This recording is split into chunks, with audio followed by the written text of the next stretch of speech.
you. Good evening and welcome to the Alvord Unified School District School Board meeting for December 17th. We're thrilled to have you here. It's the last board meeting of the year. So we welcome you and enjoy the meeting because there's lots of great things happening.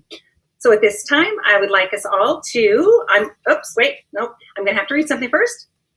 At approximately 8:30, the Board of Education will determine which of the remaining agenda items can be considered and acted upon prior to 9 p.m. and may continue all other items on which additional time is required until a future meeting. All meetings are scheduled to end no later than 9 p.m. Thank you very much. So at this time, I ask you all to join us in the pledge. And if Mr. Robert Schwant would do us the honor of leading us. I'd be happy to. Are we going to use the computer flag? No, we're going to do the old. Okay. Stand up. All right. Would you please stand? Place your right hand over your heart. Ready, begin. I pledge allegiance to the flag of the United States of America and to the republic for which it stands, one nation, under God, indivisible, with liberty and justice for all. Thank you very much, Mr. Schwant. I will miss doing that with you. Yes. Wonderful. We've been doing that for a year, so fabulous. Thank you so very much. Okay, now it's my honor to introduce Jim Perry, our Councilman Jim Perry for Ward 6 of Riverside. And we're so pleased to have you here. Yay, Jim. Yes. He's like our staple. He's here with us all the time. So we're so excited to have you here and give us an update on Ward 6.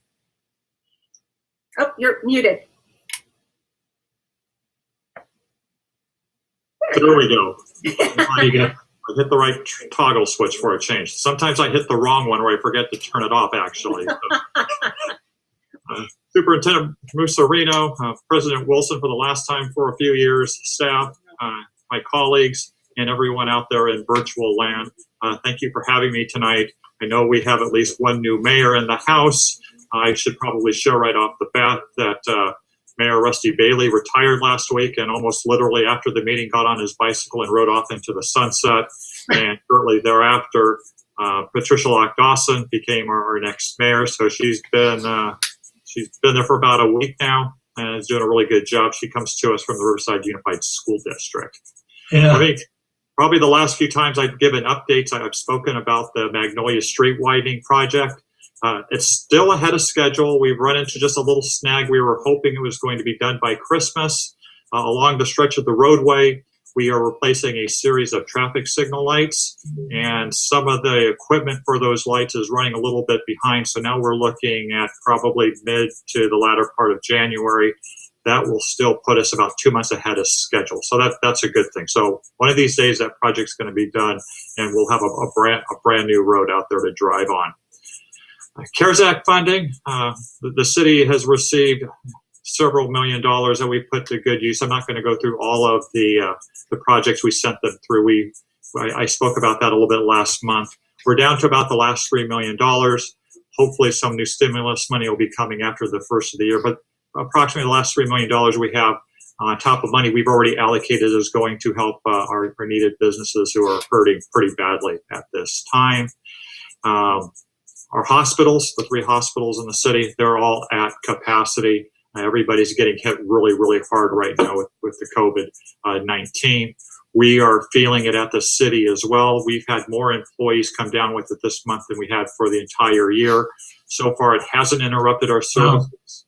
But depending on how things go over the next couple of weeks, there could possibly be maybe an interruption of service. We don't think so. We work really hard to keep everything on schedule. Speaking of that, our curative testing sites continue to go extremely well. Some of them you can make appointments, and many of them, if you don't make an appointment, you can't get in. That's how popular they are. When I last checked yesterday, approximately 70,000 people have gone through all of our testing centers and sites that we have throughout the city. We think it's going to hit 100,000 before the end of the year. Right after the first year, the first week of January, leading into, there's going to be 3 meetings, 2 in January, 1 in February regarding our housing element that we have to redo. about every 5 years. This is for our regional housing needs assessment. The first meeting is going to be on January 7th, 2021. It'll be a virtual meeting. The next one's in the latter part, and then the third one is in February. We have to have this completed by October. This is where we have to identify potential housing sites throughout the city for potential housing in the future. We're mandated to produce about 18,000 housing units the next 7 or 8 years. That's going to be quite a challenge. But as long as we make some progress there, we do pretty well.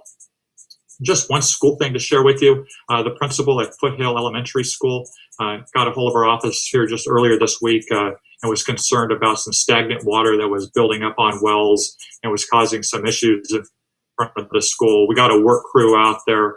We're actually in the process of replacing that gutter. So we've started the work. It probably won't be completed until probably the second week in January. Many of you have had an opportunity to work with our area lieutenant, Charlie Payne. He's no longer Lieutenant Charlie Payne. He's Captain Charlie Payne. He got promoted here in the last week or so. We are going to miss him. He's a very energetic, proactive lieutenant who took it upon himself to clean up several problems along the Magnolia corridor that we were experiencing. There's a lot of people who went to jail. There were a lot of guns taken off the streets. There were a lot of drugs taken off the streets. And there's a lot of people who went to jail for probably 10 minutes or so. I know Mr. Marquez and the Novi Braves are in the house. This is what I'm going to finish on. There he is. I want to take a moment. I see that Vanessa Segura is going to be recognized tonight. And actually, when Vanessa found out she was going to be recognized tonight, she sent me the script of all of her lifetime accomplishments to share with you. I'm glad you're laughing. I'm just kidding. I've known Vanessa now for 7 or 8 years, and I met her through the HOPE program, a program that's designed to provide leadership skills to our Latinas to get them some training so they could become leaders in our community. Vanessa is a great human being. She cares deeply about her profession. She cares deeply about her students. If students can grow up to emulate Vanessa Segura, we would be in great shape. She had no idea I was going to say this tonight. I have a great deal of respect for her. I've worked with her on multiple projects. She gets her students out into the community to take on some responsibility and accountability to help others, especially those who are in need. Just recently here, we were able to help out with a toy drive that she put on. They're organizing a food drive at the Arlands Assistance Center next week. We're going to participate in that. So I just want to take an opportunity to thank her for all of the great work she's done over the years and congratulate her ahead of time. That's all I have. And as always, if there's anything I can do for any of you, please reach out. We'd be more than happy to help you. Thank you. Thank you, Councilman Perry. Last time I'll be saying that to you, but again, you are a great asset to our district. You are always here and available for us, and you come in. You've never let us down, and we thank you so very much for all of your dedication, your service to the Alvord family. We appreciate it. Very well. Thank you.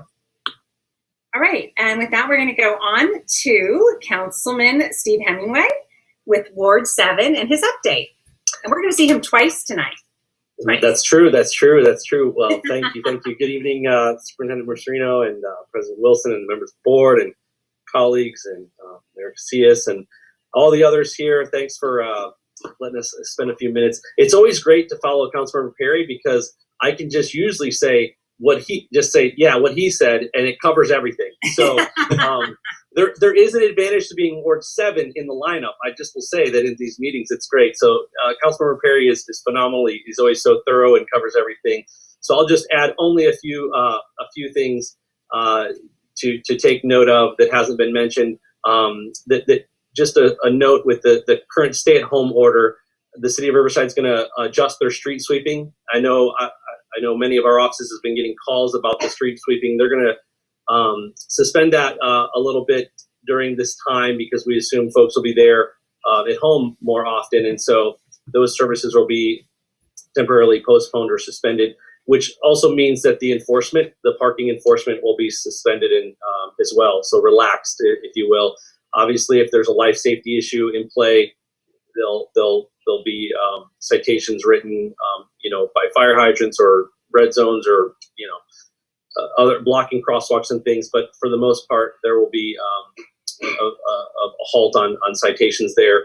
So just wanted to note that for you all, if we've been getting questions about it, and just wanted to make sure we get out in front of that conversation. A couple other things. One of my regional assignments as a council member is to serve on the Board of Community Action Partnership for the County of Riverside. They're doing a thing called Community Action Cares, and this is they offer many free services for low-income families: utility assistance, tax filing, mediation, weatherization of homes during this time is important, laptops, computers, emergency assistance, a lot more as well.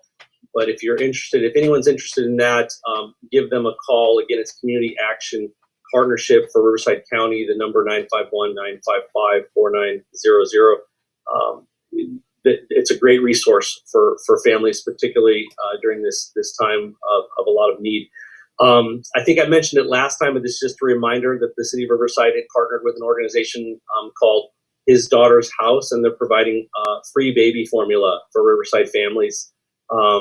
You have to register for this. The program is going until December 31. You can register at hisdaughtershouses.org. And then at that point, they'll let you know where the pickup location will be. Another great resource for families at this time. And then one final announcement, there's going to be a blood drive at the La Sierra Community Center on December 22nd, Tuesday, December 22nd from 1 p.m. to 7 p.m. So if you're interested in doing that, we encourage you to get out and donate some blood. You can register online at redcrossblood.org. And since this is something we're doing with the City of Riverside, there's a sponsor code called Riverside Cares. So please get out and donate some blood. And other than that, I think that's it for me. Again, like was mentioned before, feel free to call our office. You'll get myself or Lizette, that's for sure. And we're happy to answer any questions or concerns. And if there's any follow-up questions about what we've talked about, the announcements here tonight, we can get you more information. And that's it for me. Wishing everyone a wonderful, happy holiday season. Stay safe and be well. Thank you. Thank you, Councilman. We're so excited also that you've now joined our family. You're a part of us, and yes, we like that, and we appreciate both the councilmen being a part of Alvord. It really, your dedication and support to all of our students means such a great deal to us, and I'm so excited. And if anybody in the room or in the chat doesn't know, Lizette Vega is his assistant, and she does a phenomenal job, and she's going to be president pretty soon. But so they work together. So now we have this wonderful bond. So we are very blessed in the Alvord School District to have both Councilman Perry and Councilman Hemingway. So it is a great synergy with Lizette. She's phenomenal. She is great. And I'll just quickly say before anything else goes on, congratulations. What a great thing to be in a partnership here and the amazing work that she's going to do in the next year. So thank you. Thank you. Thank you very much. Thanks very much. And now it's with great pleasure, on behalf of the Board of Education, we want to congratulate the newly elected Mayor CS of City of Corona. Woo! Thank you. I'm so happy. Now, in my box, there's a prior mayor, a former mayor, right above you, Jeff Miller. So it's kind of cool. It's right here to you.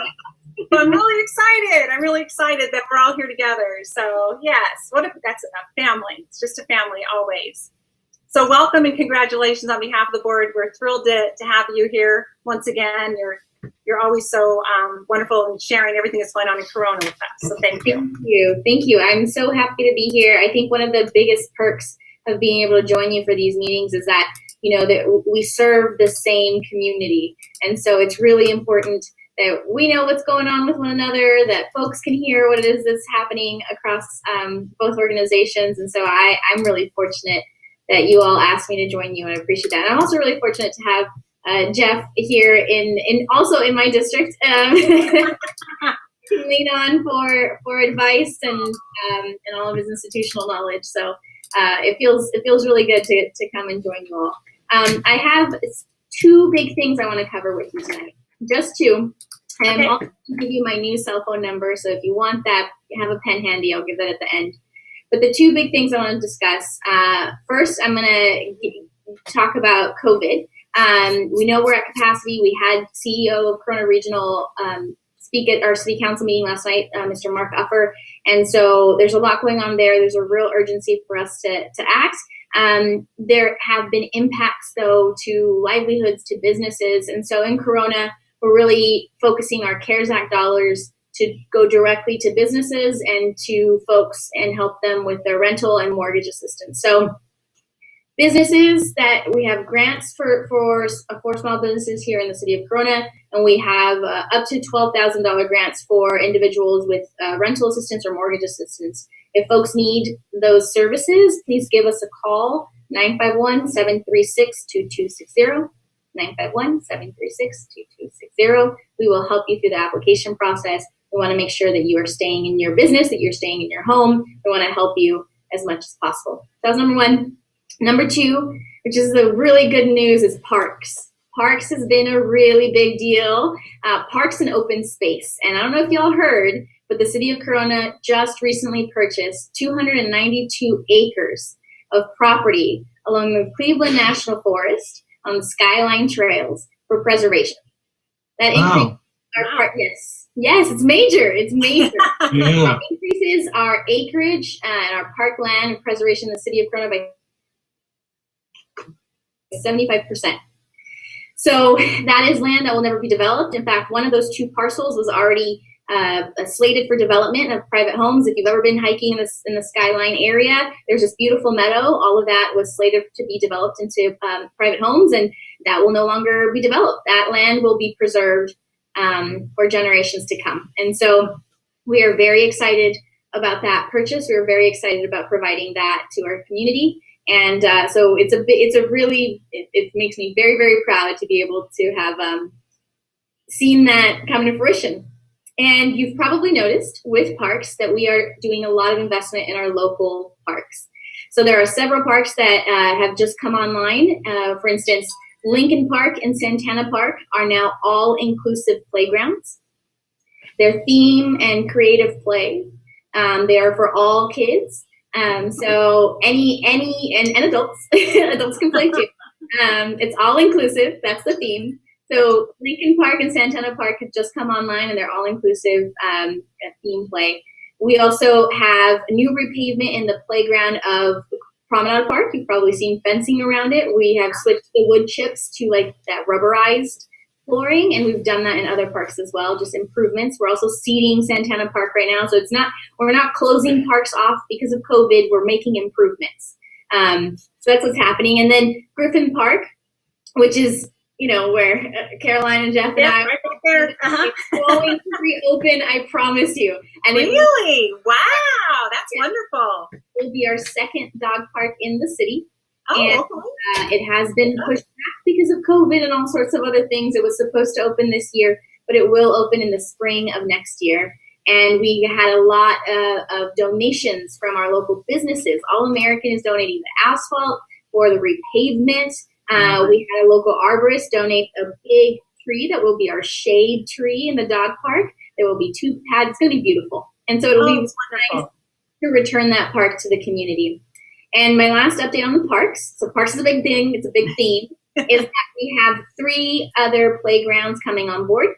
Cresta Verde, Mountain Gate, and Tehachapi are all going to get new play gyms. And the community, nearly 800 folks voted on the themes for those, and they're going to be really cool. So parks has been a big thing, and getting people assistance during COVID has been a big thing. Those are the 2 things I wanted to update you on. Lastly, I have a new number, and my office hours are still the same. So 951-833-6951. That's 951-833-6951. That's my new city cell. I have open office hours. You don't have to schedule. You can just call or text me, or once we reopen City Hall, come and visit me. 11 to 1 every first and third Wednesday. Thank you all so much. I'm happy to be with you again. I hope you all have a wonderful, wonderful holiday season and a great new year. Thank you. Thank you, and you as well. Merry Christmas and happy holidays to you and your family. Thank you so much for being here. It's wonderful. We are so very, very grateful for all of our city officials to be a part of our Alvord family. It's just a wonderful blessing. I see all the board members saying yes. It's just incredible. So thank you very much. At this time, we're going to go to public comment. So I get to read this for the last time, and I'm so excited. As authorized by Governor Newsom's Executive Order N2920, dated March 17, 2020, the Alvord Unified School District will conduct all meetings of Governing Board via teleconference until further notice. The meetings will be conducted via Zoom. Spanish interpretation is available via Zoom platform. All meetings may also be viewed live on the district's YouTube channel on the day of the meeting and are recorded to be viewed subsequently after the meeting. Pursuant to Executive Order N2920, the Governing Board will take public comment. All public comments must be submitted in writing in advance of the meeting. Please submit your written public comments to Superintendent at alvordschools.org no later than 9 a.m. on December 17, 2020. During the Governing Board meeting, written public comments received in a timely manner will be read to the Governing Board. Pursuant to the Board Bylaw 9323, public comment period will be limited to 20 minutes. Duplicate public comments will not be read to the Governing Board. However, all written public comments will be provided to the Governing Board in advance of all the meetings. So at this time, I'm going to ask Dr. Miserino, do we have any public comment that you'd like to share with the board? Yes, thank you, Madam President. We do have one comment. Okay, thank you. And I will read that on behalf of the student who is wonderful. I love when our students write to us. I love when they participate in this most democratic of processes. It's so fitting that we do this right after our elected officials speak on behalf of their communities, and of course in the presence of all of our elected officials here in Alvord Unified. So when we get these letters, it tells us that we're doing a good job because our students are engaged, they understand what civic responsibility is all about, and they are so articulate and they write so beautifully. So here it is. I'm going to speak on behalf of Mason Hutton, a senior at Hillcrest High School. I'm gonna text that. I am writing regarding the cancellation of athletic conditioning and what this means for student athletes like myself. All right. Thank you. Before COVID hit, I was trying to graduate with 10 varsity letters in 3 different sports. On top of missing all of my senior activities, I've already had 1 swim season canceled. All college football camps canceled. My football position camps moved out of state and or canceled. I am not allowed to visit or have in-person contact with the college football coaches and programs that have offered or are recruiting me. And I've had my senior football season pushed back to January and now probably delayed further or canceled. I have not even taken a senior picture. I ordered a cap and gown, but find myself asking, why even bother? I spend my days inside, staring at a computer screen and not getting to hang out with my friends. The isolation has been far more difficult than I expected. But through all of this, I had football. When conditioning began, we were happy to be together. Again, something people that don't play football will never understand. Now that has been taken from us too. What is really hard to accept or understand in my school is surrounded by schools that are continuing to practice. Riverside, Corona Norco. High school athletic programs are continuing to condition in their football programs as I write this, exclamation. Hillcrest is 2 or 3 miles from Centennial High School. Centennial High is continuing to condition while we are at home. Doesn't make sense, and it's not fair. Nothing has changed. The state hasn't changed youth sports practices with the new stay-at-home order. Conditioning is allowed by the California Department of Public Health as long as it takes place in compliance with the guidelines. And we were. We all wore masks and exercised in our small groups. I don't think you really know how much I look forward to this time. We have not had one single case confirmed of COVID in Hillcrest varsity football. What we will have if this continues is possible injuries when we do play. Football is different. The body needs to prepare to avoid injury. COVID has taken so much from my class and myself. I should matter. Don't make this worse by continuing to take the hour and a half that I get to spend with my brothers every day as we navigate the ashes of our senior year. Please allow us to immediately get back to conditioning safely, as we have been doing. Sincerely, Mason Hutton. That's Hutton, Hutton. With my New York accent, I might butcher that. Hillcrest High School class of 2021. Thank you, Mason, for those eloquent words and moving words. Madam President, that concludes our comments. Thank you, Dr. Muzzarino, and thank you, Mason, for sharing that with the Board of Education and the Cabinet and all the guests here this evening. Thank you so very much for taking the time to share that. Thank you. We are now going to move on to the oath of office. So Mr. Steve Hemingway, Riverside City Councilman, will be administering the oath of office to Ms. Lizette Vega.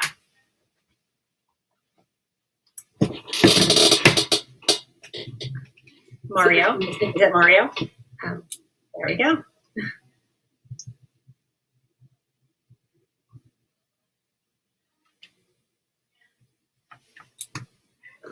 Please raise your right hand and repeat after me.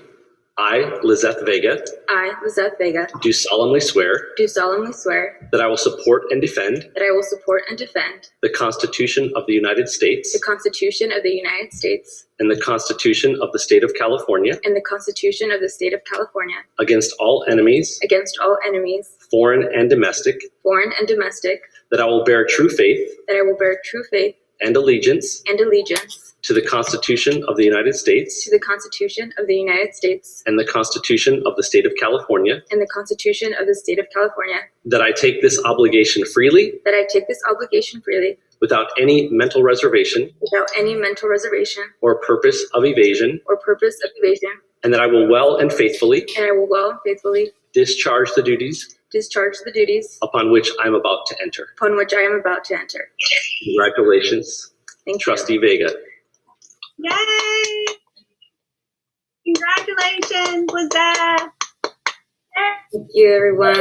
And thank you, Councilmember Hemingway, for administering the oath. We did a little pre-recording if you couldn't tell. But thank you so much. Did a great job. Thank you very much. Okay. And at this time, it's my pleasure to have somebody that is dear to my heart, one of the most special people in my life, I should say. It's Mr. Jeff Miller. He's going to be administering the oath to me. He's a former state assemblyman, also Corona assemblyman and Corona mayor. And so at this time, he will be administering the oath to me. Okay. Can everybody hear me? Yes. Okay. Well, I just like to take a moment. Carolyn, this is such an honor to be able to do this for you, as it has every year that I've done it. And, we go back almost 30 years. I know. And our families met at Promenade. And you've been dedicating your life to our kids for so long, not only as a volunteer, but now as a board member for many years. And now that we're in such difficult times, it's important that we have people like you that can lead us in these challenging times. And I'm just so thrilled that I'm able to do this. You've asked me to do this, and Fourth time. let's do it. Oh, you made me cry before. You're supposed to make me cry during, not before. Saving the best for last. All right. Okay. Raise your right hand and repeat after me. It's on now. You can turn it on. I, Carolyn M. Wilson, I, Carolyn M. Wilson, do solemnly swear do solemnly swear that I will support and defend the Constitution of the United States that I will support and defend the Constitution of the United States and the Constitution of the State of California and the Constitution of the State of California against all enemies, against all enemies, foreign and domestic, that I will bear true faith and allegiance and I will bear true faith and allegiance to the Constitution of the United States to the Constitution of the United States and the Constitution of the State of California, and the Constitution of the State of California, that I take this obligation freely that I take this obligation freely without any mental reservation without any mental reservation or purpose of evasion, or purpose of evasion, and that I will well and faithfully discharge and I will well and faithfully discharge the duties upon which I am about to enter. the duties of which upon I'm about to enter. Congratulations. Yay! Thank you, Jeffrey. I'm going to give you a big hug, even though I can't, but virtually. It means so much to me to have you do this for me. Thank you very much. Thank you. Thank you. And everybody, I just to say I am truly honored and humbled to be serving our Alvord family again for the next 4 years. I look forward to it, and it means so very much to me. And thank you again, Mr. Miller, for doing this. Big hugs, and I love you so very much. And to all my family and my friends out there, because I know you're out there watching, mwah, thank you all for joining me in my oath. It means a lot to me. So thank you very much. Thank you. So at this time, and I'm crying, so I'm okay. And we're going to go to the annual organizational meeting of the governing board, the elections of office. The first office that we will be electing is the board president. And do I have a motion? So moved. Do I have a second? I'll second. Okay, and I would like to, for the presidency, I would like to nominate Lizeth Vega. Yay! Woo! Okay, now I'm going to call for a vote. Hold on, call for a vote. Okay. Mr. Schwant. Aye. Mrs. Marino. Aye. Mrs. Vega. Aye. And Dr. Dorado. Aye. And Mrs. Wilson is a great, big, wonderful, I love you, Lizeth. And I know you're going to do a phenomenal job, presidency. I'm so excited.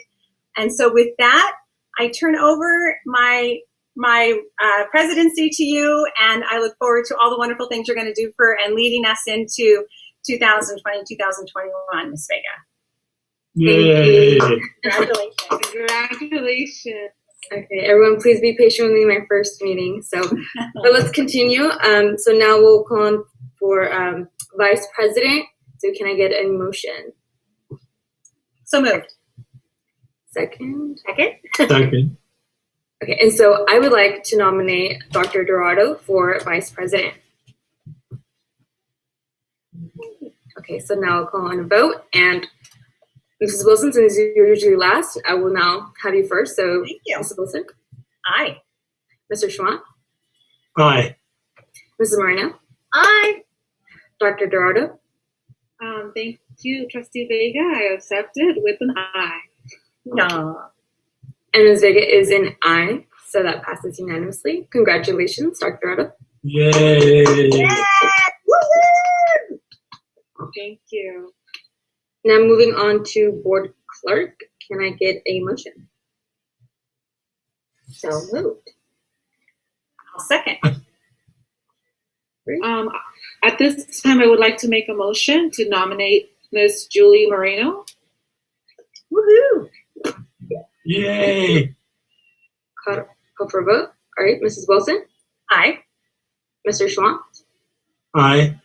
Mrs. Moreno, I happily accept. Aye. and Dr. Dorado. Aye.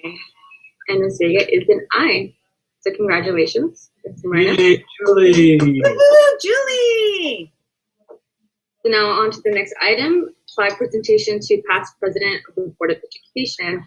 So, Mrs. Wilson, I would like to present, I have the piece of paper, your plaque.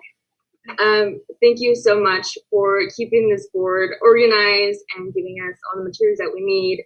honestly, I don't know how I'm gonna follow in your footsteps, but I'm so glad that you're still gonna be on board. You've already given me a lot of tips about the roles and responsibilities of being a board president, and I just want to say that I appreciate you for everything you've done and all your years of service here on the board. Thank you, sweetheart. And I accept. I have the plaque right here. You can't see it because I'm on this weird thing, but I do have the plaque. It's in my hands. Show it to us. What? I'm showing. I'm trying. Come on, show it to us. There it is. I know. There it is. There it is.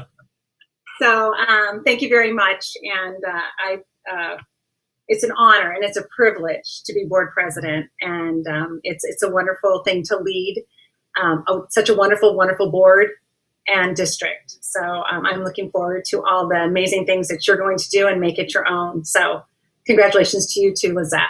Thank you very much. Thank you for those kind words. And I got my own gavel already. Yes, you do. You got your gavel.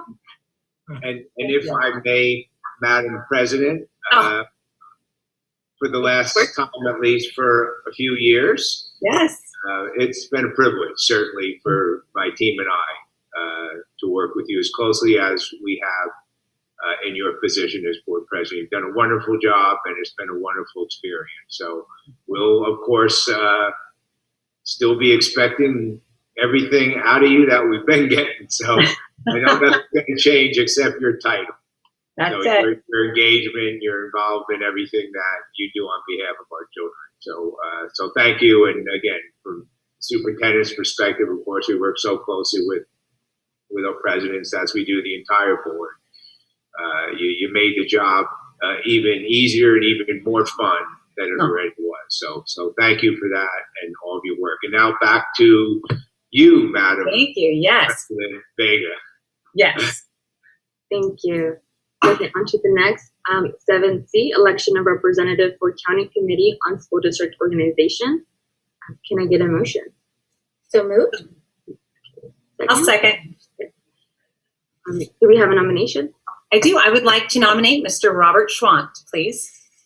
Okay, all right, so move on to vote. Mrs. Wilson? Aye. Mr. Schwant? Aye. Mrs. Moreno? Aye. Dr. Dorado? Aye. Ms. Vega is an aye. The motion passes unanimously. Congratulations, Mr. Schwant. Hey, Robert. Okay, 7D, appointment of authorized agent. Can I get a motion? So moved. Second. Okay, first and second. Any discussion? Nothing? Okay, seeing none. Call for a vote. Mrs. Wilson? Aye. Mr. Schwant? Aye. Mrs. Moreno? Aye. Dr. Dorado? Aye. And Ms. Vega is an aye. The motion passes unanimously. 7E, selection of day, time, and place of regular meetings. Can I get a motion? So moved. First I'll second. and a second. Thank you. Any discussion? No. No? Okay. Move on to a vote. Mrs. Wilson? Aye. Mr. Schwant? Aye. Mrs. Moreno? Aye. Dr. Dorado? Aye. And Ms. Vega is an aye. Motion passes unanimously. 7F, annual renewal of agreement to facilitate governance leadership. Is there a motion? So moved. Moved by Mr. I'll second. Second by Dr. Dorado. Any discussion? Okay, seeing none. Call for vote. Mrs. Wilson? Aye. Mr. Schwant? Aye. Mrs. Moreno? Aye. Dr. Dorado? Aye. And Ms. Vega is an aye. The motion passes unanimously. Okay. All right, on to my favorite part of today's meeting is our special recognition for Norte Vista High School. Yay!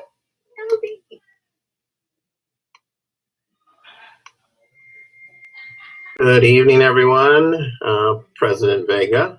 Good evening, board members, Superintendent Mussolino, Councilman Hemingway, I think he's still here, and everyone else. Again, thank you for allowing us to be here to honor some of, just a couple of great people that are associated with Norte Vista. So being my first time here, do I have to present? Do I share my screen? Where's Mario? Mario! All right, I think let me try this. Yeah, you can share your screen. Okay. There you go. Here it is. Yes, yeah, good. All right, looks good. Yay, looks fabulous.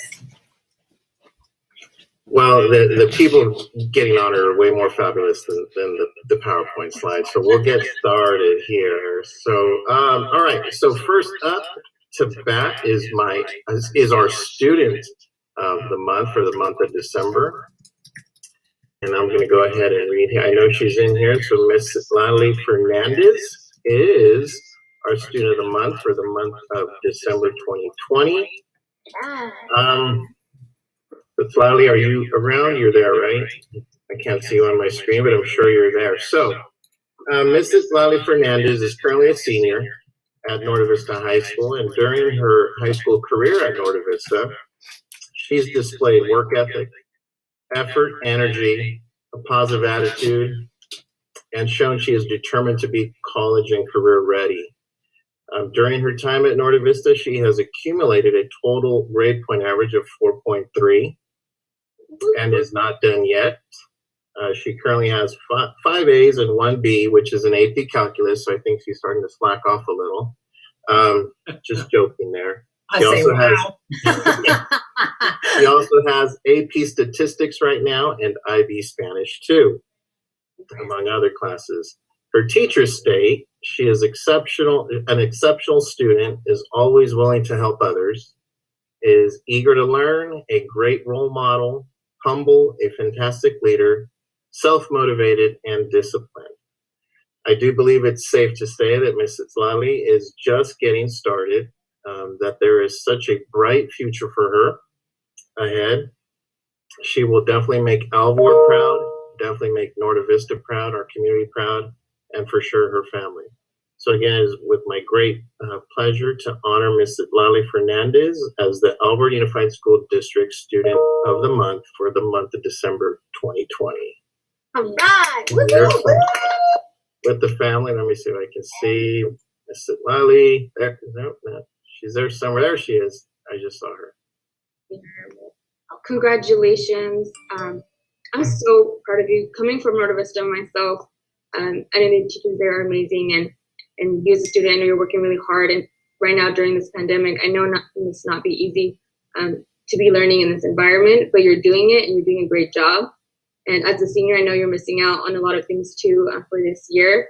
And even next year will be scary, but I know that, with your work ethic, that you're going to manage, you're going to adjust, and you're going to do wonderful. No matter what happens, you're going to do a great job. And I'm so proud.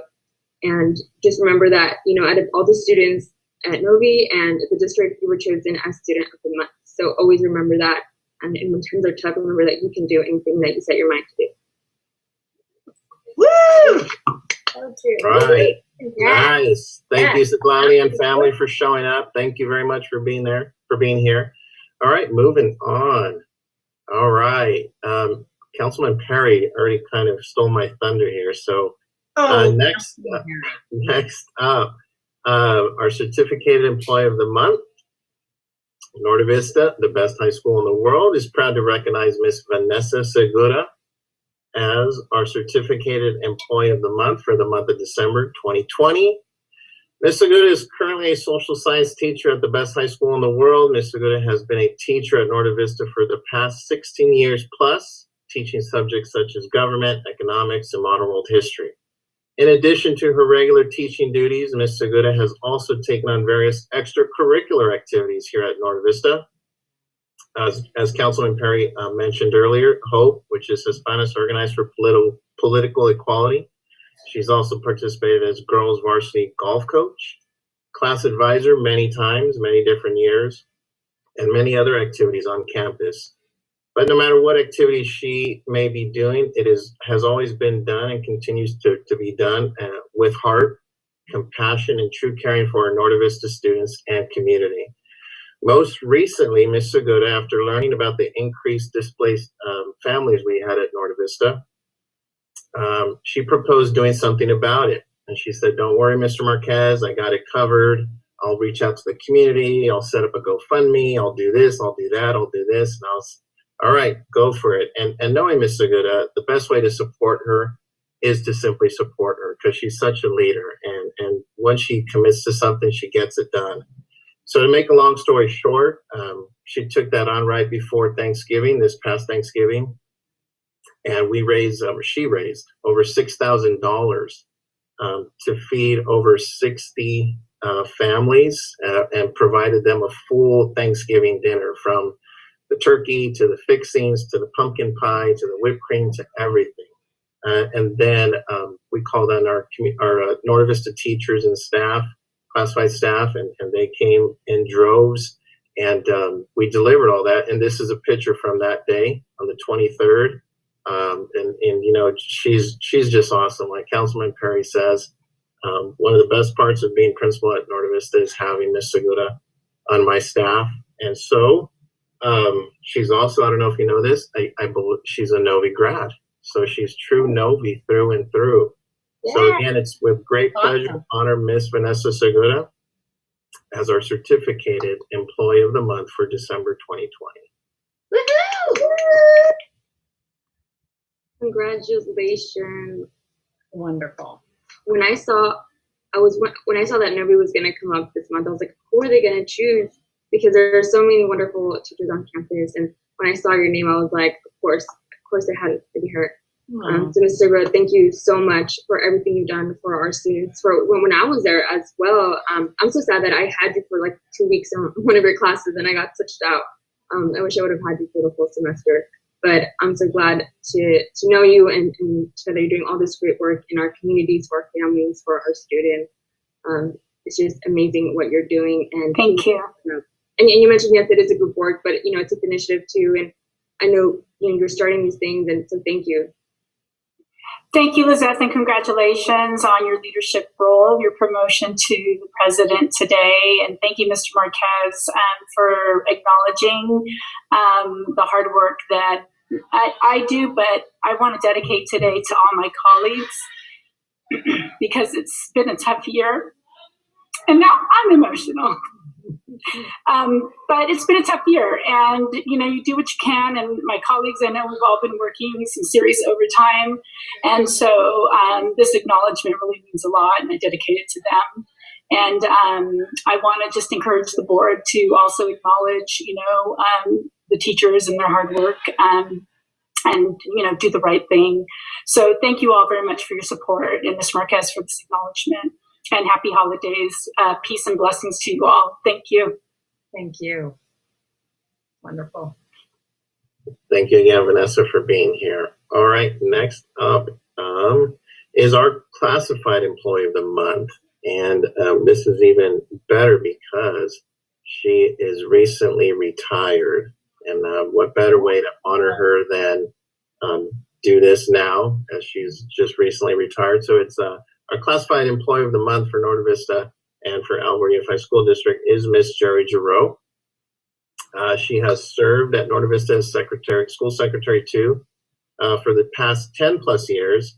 Now you might be thinking, why did I say served as again? She's just recently retired. And so I know it wasn't an easy decision for her, because she loved being at Norte Vista. Norte Vista was her family, is her family. She's still showing up a couple days to help the new secretary too to get started. But I know things change, and she stepped away for family reasons, and family is first. So we do appreciate Jerry.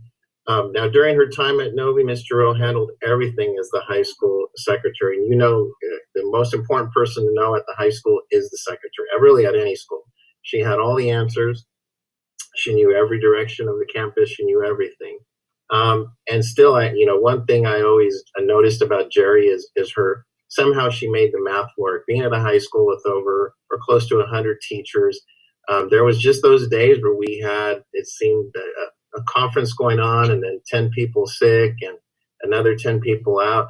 And somehow she always managed to get every period covered with just like 5 people. I'm not really sure how she did that, but every classroom had a certificated teacher in there, whether it was a sub or getting class coverage. I really don't know how she did it. She just said, I got it. Don't worry. I know we got 20 people out. I know we got 3 people, but it'll be done. And she did it. And I never had to worry about that.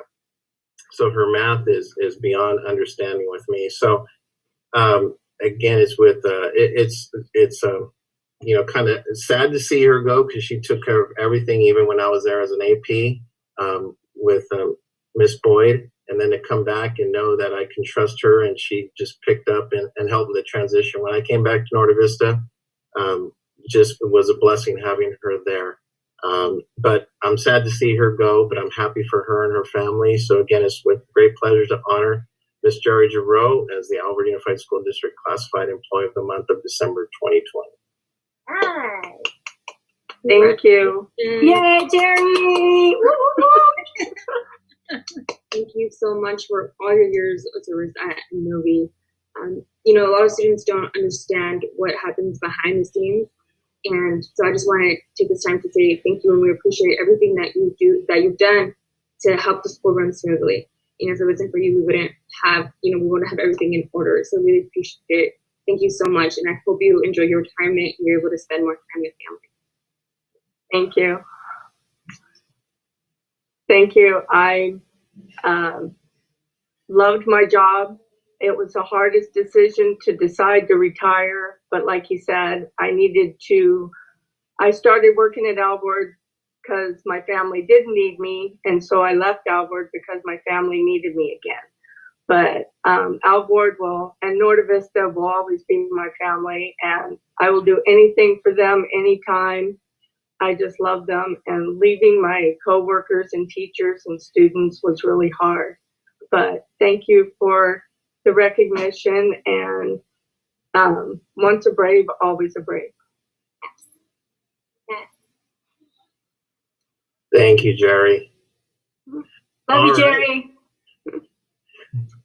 To finish it off, our Volunteer of the Month. Norte Vista, the best high school in the world, is proud to recognize Miss Arcelia Serna as the Alvord Unified School District Volunteer of the Month of December 2020.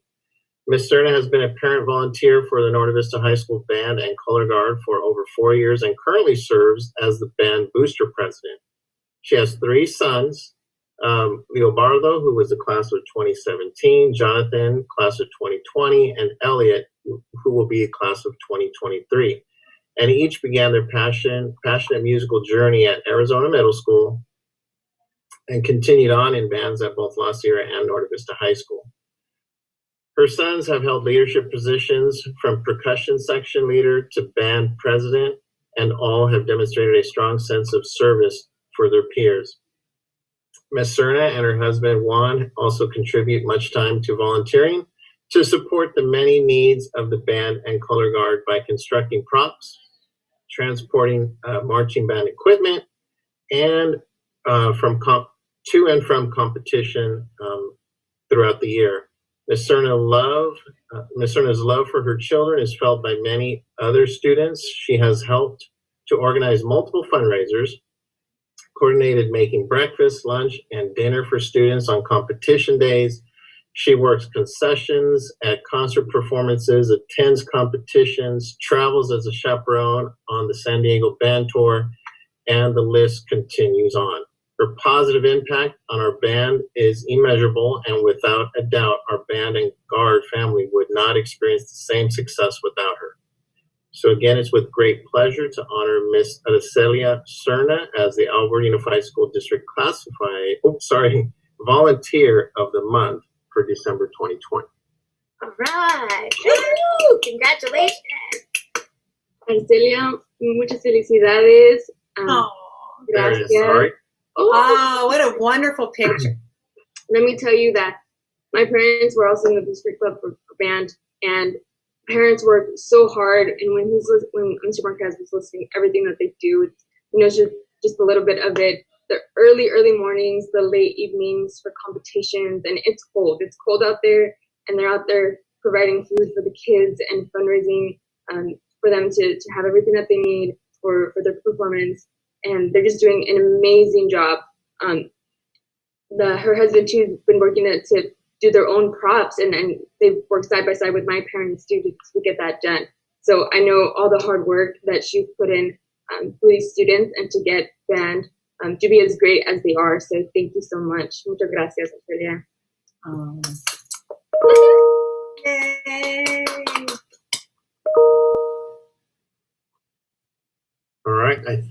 that is all I have from Norte Vista. Yes. All right. How exciting. Thank you. Yes, this is wonderful. Thank you very much. Congratulations. Norte Vista. We'll be in the house. Love it. That's right. All right. Thank you, guys. Thank you, Novi, for being here. Thank you, Madam President, for allowing us to be here tonight. Thank you. Congratulations, everyone, and thank you for what you do. Yes, thank you. Thank you, Jason. Good work. Right, so we'll move on to the next. Unless the board wants to say something, I'm sorry. No, we just want to say congratulations to our Novi family, and thank you very much, and happy holidays to all of you. And we absolutely do appreciate everything you do, and enjoy this time off. Enjoy this time off. Wonderful examples of why it is the best school in the world. Exactly. And Lizette, you kind of took my steam away here, because I was going to highlight the band as well in my comments. You can see the growth of our band over in Norte Vista over the years. And that doesn't just happen because it's got a teacher.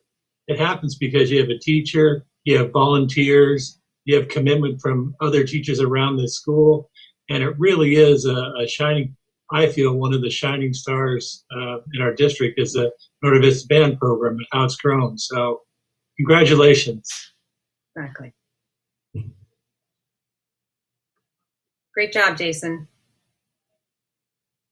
Thank you, everyone. All right, so we'll move on to the next item, Board of Education and Superintendent comments. So, Mrs. Wilson, let's start off with you. Okay. I think Jason's trying to get down his presentation. His presentation, but I'm just gonna leave the meeting because I'm having technical difficulties. So well, we do like San Francisco Bay Area, so Well,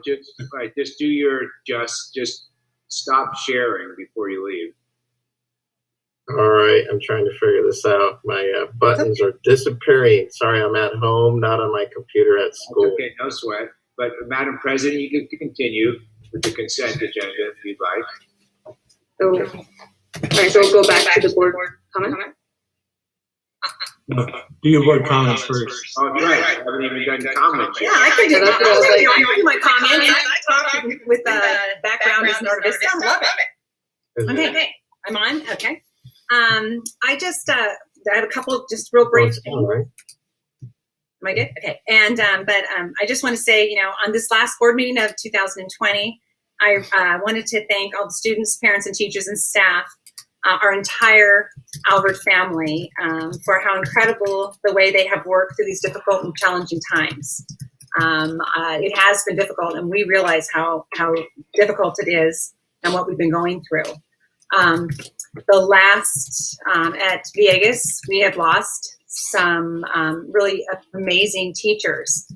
Life goes on, but our hearts are broken. So I'm asking just everybody this holiday season, and I know it's been such an up board meeting and everything else, but I just really do want to bring light onto this, is that we really do have to care about one another and really treat each other and respect each other and really show the value in each other and our work and how we feel about one another. Because tomorrow's not a promise, and we've learned that. It's been a difficult journey this year, and it's we've lost so many important people during this time of COVID. And when I say that, I talk of March 13th to now. So let's reflect. Let's look inside our souls, and let's really, really dig down deep and know what's important to us. And we all know this Alvord family is important to us. So I'm not going to go on. I mean, I am so very blessed to be a part of this family, and I am so humbled and honored to have been reelected for another 4 years, because it means more to me than you know. My dedication, I love this. You've given so much to my daughter that I love this family, and I'm just so thrilled for the next 4 years. But I just ask that during this holiday season, just give a little more. I know it's a scary time. but reach deep down, be kind to one another, and just remember what's the most important thing, and that's loving each other and being kind to each other and respecting each other, because tomorrow's not, it's just not a promise. And so with that, I just say happy holidays to everybody. Love each other, hug each other, enjoy the holidays. I know we have to do small groups and things like that, but you can send things, you can call people. I have taken that, I had so much fun doing my Christmas cards this year because I got to write little notes. I took the time. Do that. Please tell people how much they mean to you. It's just a lesson that I've learned throughout this pandemic that, people are important. They are important. That's our number one thing in life, are the people in our lives and how much we love you. And so just with that, I thank you again. And I thank you again for everybody that gave me the privilege of serving you for another 4 years, because I take it as an honor, and I will dedicate it again the same way I have before, with my heart and with the honesty, and I will work diligently for every single one of you. So thank you very much, and happy holidays. And with that, I'll turn it back to you, Madam President. Thank you, Carolyn. All right, Mr. Schwab. Yes, thank you, Lizette. Just a couple of items, as I touched on earlier about the Norte Vista Band. I'm so impressed by them. I won't go into the discussion again, but we really have a gem over there. We're going to go through an item in consent. It's 10D2, and has partnerships with parents, bilingual education, family engagement. And the reason I wanted to bring this up is we're not going to have a lot of discussion around it, but I wanted people to know when you have partnerships with parents, students stay in school longer, they like school more, enroll in more rigorous coursework, enter college or universities at a higher rate. There's a lot of positives that go on with parent engagement. And the district has put a commitment to family and parent engagement more so than ever before, in an effort to try to make them more ready for college, more willing to want to go to college and be a part of it. And it goes along not just with the student, but having the parent educated along that as well. So thank you to our parent engagement group and the memorandum of understanding that we're going to be approving here tonight. That's really good. The other part is we were opening up our meeting, and we had Councilman Perry, Councilman Hemingway, and Mayor Casillas. These are individuals who join our meetings, give us updates, and if you go around to others, it doesn't happen. The school districts around. They might be spotty here and there, but we really have the council people in our area committed in giving us those updates. And it's not easy. They start their mornings a lot of times, I don't know, is that 7:30 in the morning? And they come here and they're here till 7 at night. And it takes a big commitment, but they're willing to do that because of what they want to contribute to in our schools. And I wanted to say thank you for that. And as Carolyn said, this is our last meeting of the year. I wish everybody a Merry Christmas and Happy Holidays. And thank you, Carolyn, for your leadership this past year and what you've done for not our district, just our district, but our board as well, helping us through it. And Lizette's going to be in great hands by listening to you as some instruction. So thank you very much. Back to you, Lizette. Thank you, Mr. Schwann. Thank you. Mr. Schwann. Mrs. Moreno. Right. Well, good evening, and let me start with a congratulations to you, President Vega. I know that you are going to do an incredible job leading, and the thing that I'm most excited about is that we're in the student business, right? And so for me, this is so exciting because it's important for our students to see themselves in this position, and you prove that. You're a living, breathing example to them every single day that they too can be in the exact same position that you are, with hard work and dedication and heart for your community. So I'm really excited that our students get to see such an example of leadership. And I know that you're going to do an amazing job as you take us to this next year. So I wish you all the health and happiness, because it is going to be fun.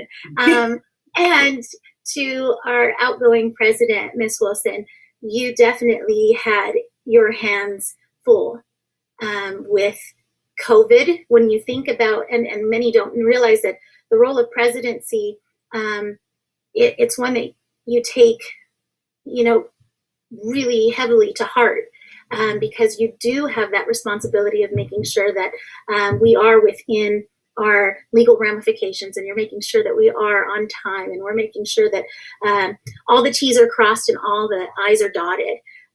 And then we threw a pandemic, and you've handled that with such grace.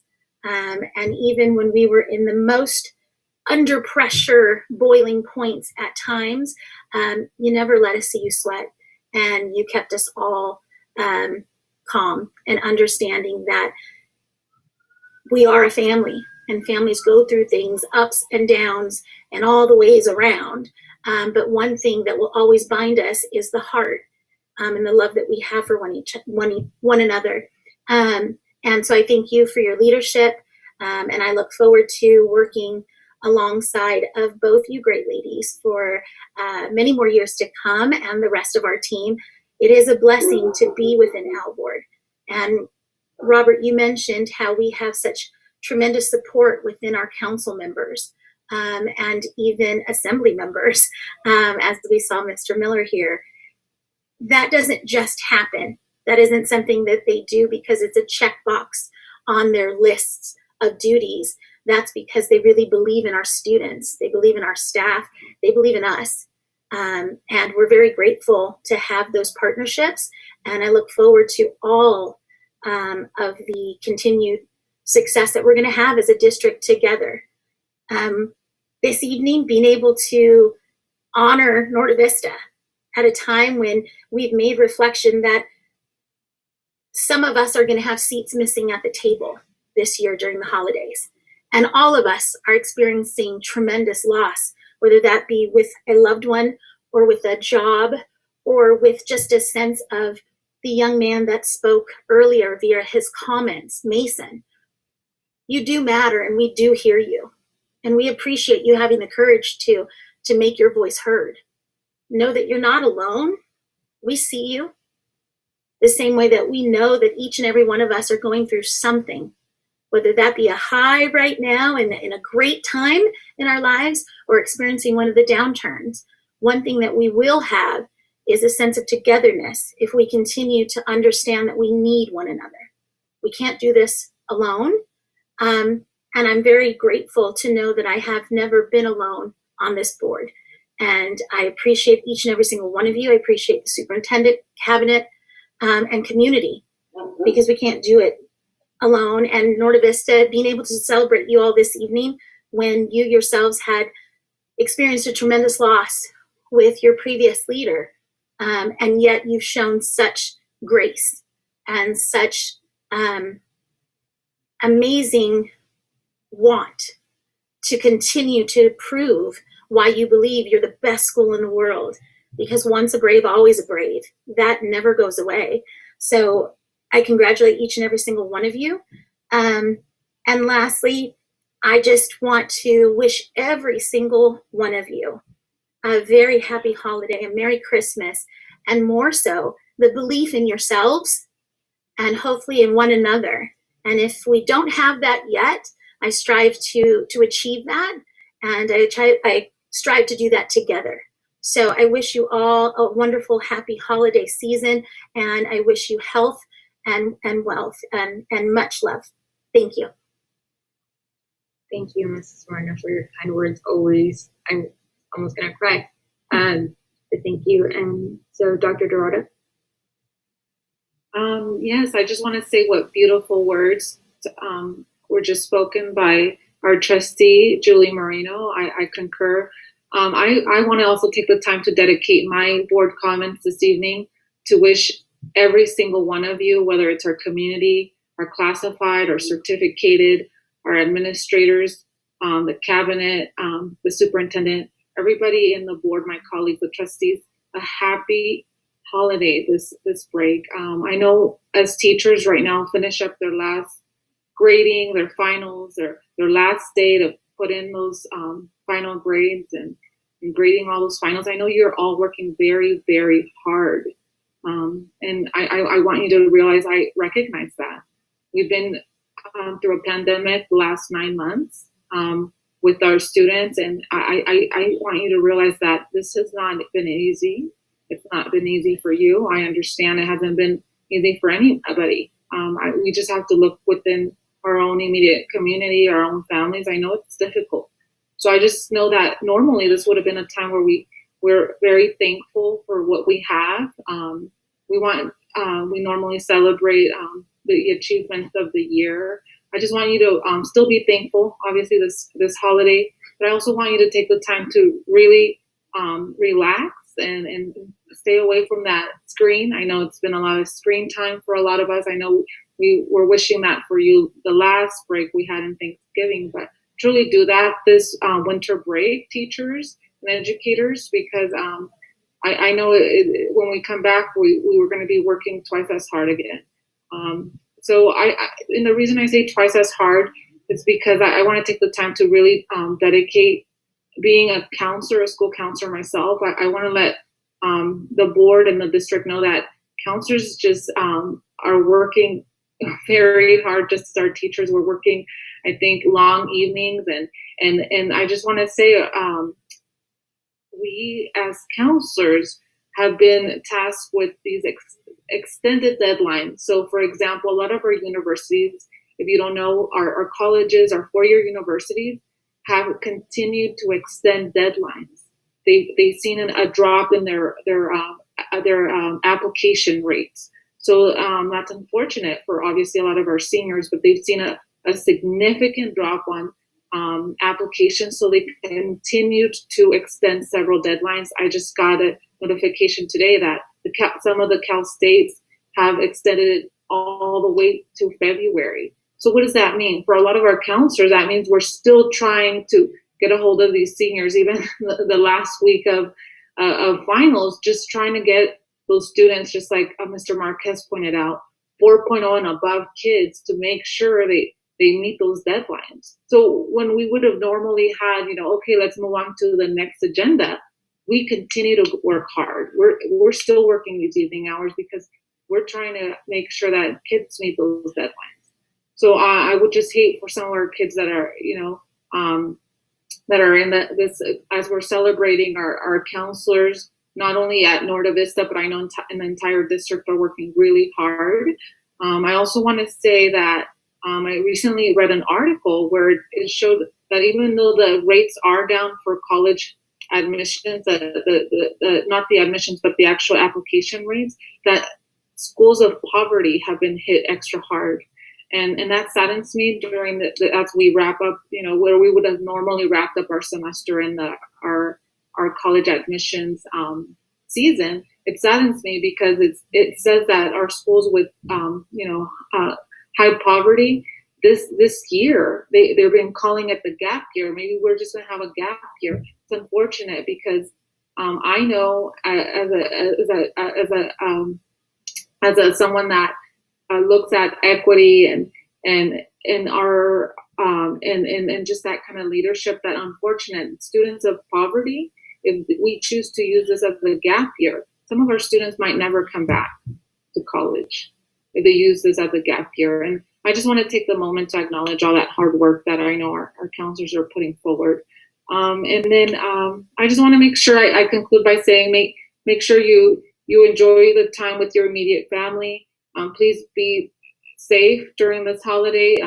Keep your family close and just stay safe, because as our unfortunately, as our city representative pointed out, that we're at capacity. This pandemic is in the immediate surroundings, and we just want to make sure you're safe. Lastly, I know that Councilman mentioned that there's a blood drive, and I don't know if it was Ward 7, but within Riverside, and I know the blood has been low. I'm aware that unfortunately nobody's donating. because of this pandemic, and it's very unfortunate. And I know some of the high schools, some of the students actually put leadership together so that they can rally and do a blood drive because they're aware of these significant, that it's low. So just be safe out there. I know there's activities, just be safe. So thank you. Thank you, Dr. Dorado. I love that I'm going to be going last now because then everyone can say what I wanted to say, and I'm not going to say a lot. I don't say too much. I'm always short. But I do want to say thank you to all of my colleagues here that sit on the board for supporting me and trusting me to be your board president. A couple of weeks ago, I did attend a workshop from CSBA, the President's Board workshop, and I got to learn all about the roles and responsibilities of the board president, what we have to do with, what's our role. And I learned a lot. I'm doing a lot of that I can to prepare to be in this spot, in this position. And I'm so thankful for everyone who's on here, because I know that half the battle of being president is trying to get everyone to get along and talk to each other. But, even with all of our differences, we respect one another and we care about what everyone else thinks, and we take that into consideration, and we move together. No matter what happens, we move together as a board.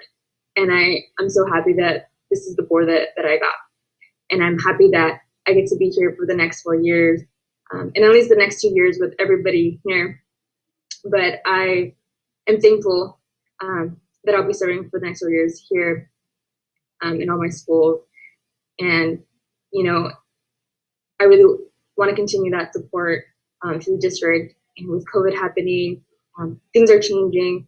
And not only do we have to look at how things are changing now, but what's that going to look like for the future? And we have to start preparing and looking at how that's going to look like. So I look forward to working with the board to see how we can move forward. Thank you to Ms. Wilson for, everything that you've taught me and that I'm going to be, president. Thank you for being here and for always taking my calls. When I'm nervous. I'm really nervous. So please be patient with me, and I'm doing the best that I can. You're brilliant. You're absolutely brilliant and beautiful. You'll be great. Thank you. I appreciate it, honestly. It motivates me. Everyone here motivates me. Do better. Happy holidays to everybody, all of our families and students, teachers, staff, everybody. Be safe. It was already mentioned, things are getting worse, a lot worse. So if you are visiting family, please just be safe, get tested. Councilmember Perry did say that, the tests are pretty popular right now, and it's really hard to get an appointment. But if you can, please get tested.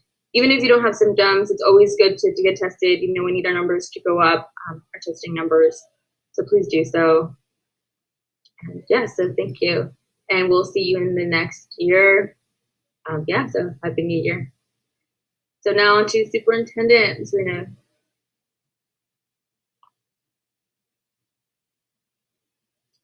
Thank you, Madam President. If you would grant me the privilege, I would like to delay my comments until the end of the meeting, because I would like to say a few words in the memory of a current member of our Alvord family who we lost this past week. So with your permission and support, Madam President, I would like to speak right before we adjourn in the memory. Yeah, we will do that. Thank you. All right, so moving on to the consent agenda. The superintendent recommends approval of consent agenda items 10A1 through 10E4. All items listed under the consent agenda are considered by the board to be routine and will be enacted upon by the board in one motion. There will be no discussion of these items prior to the time the board votes on the motion, unless members of the board request specific items to be discussed and or removed from the consent agenda. Do I have a motion? So moved. Moved by Ms. Wilson and Second. by Mrs. Moreno. Okay. Any discussion or any items? No? Okay, seeing none. Go to a vote. Mrs. Wilson? Aye. Mr. Schwan? Oh, couldn't hear you.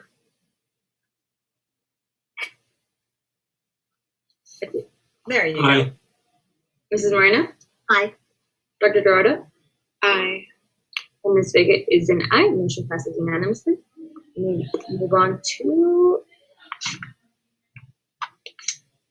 limited action items. So 11A, report out any action taken in closed session. So this is Ms. Moreno. Yes, thank you so much. So as we know, this particular meeting comes with a lot of closed session information. So please bear with me as I start the matters of business that were taken in closed session. Joanna, I miss you at this point. So sit down and enjoy. And thank you for doing this last year. I appreciate all of your dedication as the role of clerk. I hope I can do you justice. So here we go. This evening, the Board of Education during closed session took action to recommend to reinstate, expulsion case numbers 2018-19-70, case number 2018-19-96, case 2018-19-119, case number 2019-20-30, case number 2019-20-41, and case number 2019-20-43. Motion first by Carolyn Wilson, seconded by Mr. Robert Schwant, and the votes were 5-0 unanimous all through. Next, we have the Board of Education took action this evening with the recommendation to readmit case number 2019-20-24. Motion first by Ms. Wilson, seconded by Mr. Schwant, and the vote was 5-0. 5-I, I'm sorry. Let me make that very clear. The Board of Education also took action with the recommendation to enforce case number 2018-19-105, case 2019-20-OD11, case number 2019-20-23, case 2019-20-35, case number 2019-20-36, case number 2019-20-38, case number 2019-20-44, case 2019-20-49, case 2019-20-52, case 2019-20-53, and 2019-20-58. Motion by Mr. Schwant, seconded by Mrs. Dorado. Dr. Dorado, I apologize. The vote was 5-0. Motion passed. Next, we have the Board of Education took action to the recommendation to deny case number 2016-17-OD1, case number 2016-17-11, case number 2016-17-21, case 2016-17-42, case 2016-17-55, case 2017-18-OD2, case 2017-18-OD4, case 2017-18-12,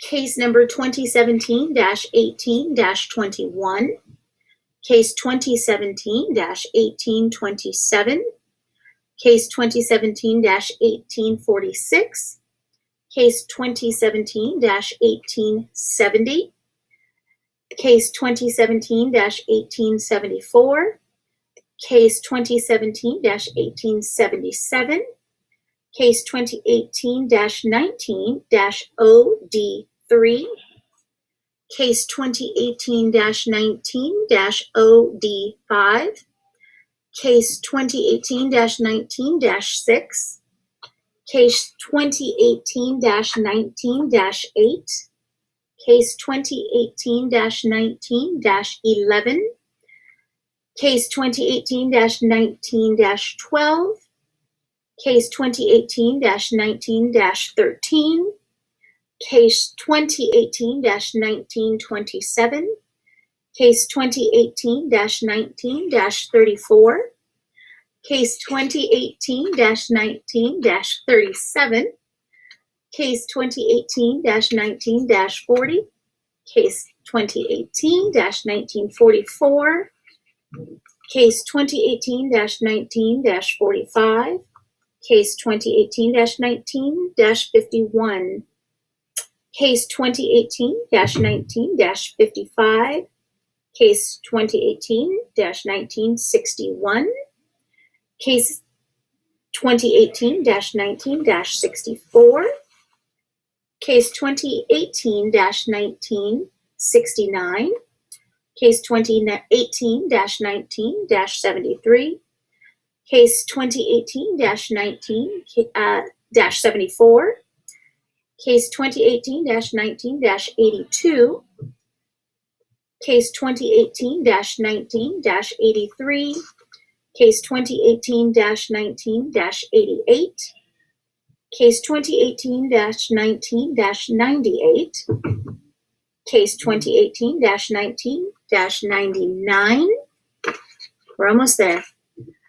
Case 2018-19-104, Case 2018-19-107, Case 2018-19-111, Case 2018-19-112, Case 2018-19-116, Case 2018-19-118, Case 2018-19-120, Case 2018-19-124, Case 2019-20 OD6, Case 2019-20-OD7, Case 2019-20-OD9, Case 2019-20-1, Case 2019-20-2, Case 2019-20-3, Case 2019-20-7, Case 2019-20-8, Case 2019-20-9, Case 2019-20-20, Case 2019-20-25, Case number 2019-20-26, Case 2019-27-28, Case 2019-20-39, Case 2019-20-40, Case 29-20-47, Case 2019-20-54, Case 2019-20-55, Case 2019-20-59, and Case 2020-21-OD2. And that completes the deny. And the motion was by Ms. Wilson and seconded by Ms. Vega. And the vote was 5 aye, 0 to the no.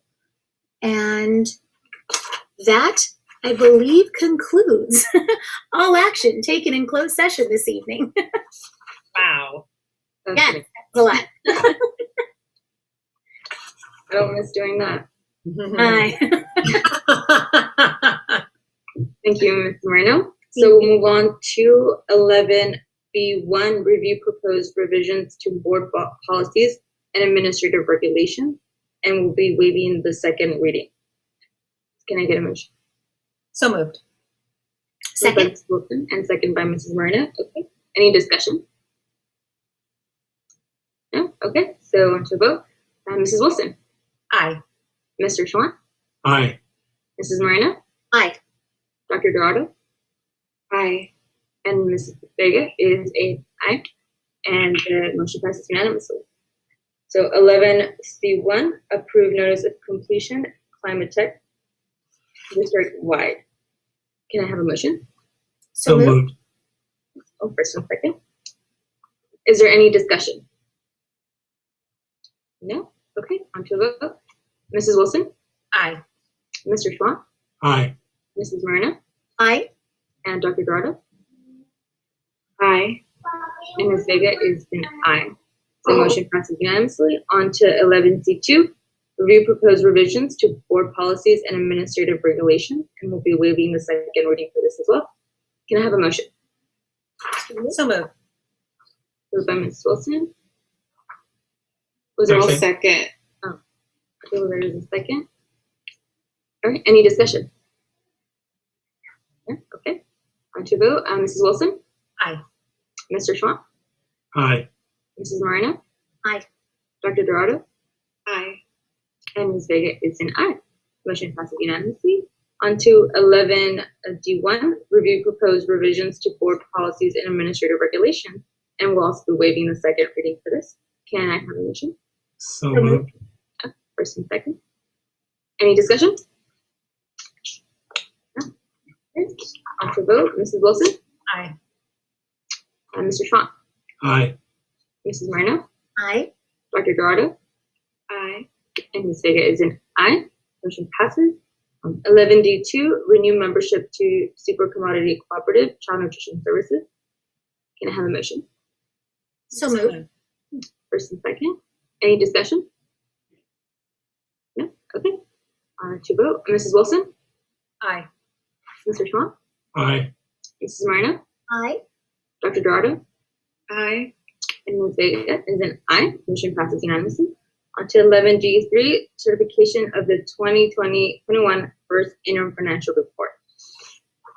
I know we have a presentation. Do.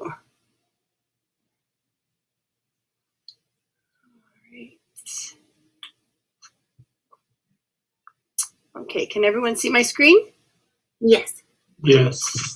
Well, good evening, President Vega, members of the board, Dr. Mussolino, cabinet, and audience. It's my pleasure to present the 2021 first interim financial report. I will make it brief, and this presentation will be posted on the website tomorrow or Monday at the latest. Just to set the stage, first interim report is our first official revision to the adopted budget. The adopted budget came to the board at the end of June. We are now in December, so it's been quite a lot. A lot of things have changed since that period of time. The first interim report gives you the actual expenditures and revenues through October, provides revised enrollment, ADA, and budget projections for this year as well as the next 2 years. Each year, a school district is asked to certify their financial condition twice a year. And so this is our first ability to do that. I will be making my recommendation at the end of the presentation. So just to give you an idea of some of the changes that have happened since June. So one, in June, we planned on in-person instruction. Since that time, we've had remote and distance instruction. We've created a virtual academy where we have provided staffing and instructional supplies. We've received CARES Act dollars, and I'll be explaining that a little bit more in just a slide or two that we've received and budgeted for. We were able to restore some expanded learning grants and career education grants that we thought were going to be cut by the state at the time in June. We brought in some restricted program carryovers, so I'll go through all of those as well. We have revised our LCFF, or local control funding formula revenues, due to a change in how the state is guaranteeing our ADA based on new enrollment numbers and our unduplicated pupil count changes. We do have savings due to the fact that we are not in-person instruction. And so that savings, I have a slide for that as well, through mid-January when we're slated to go back in person at this point in time. We do have expenditures as a response to the pandemic and COVID-19. But just to start with some of those first things, this is historical as well as a projection of our enrollment. So way back in 16-17, we were just over 19,000. This year we're at 17,678, and we're projecting about a 300 continued decline.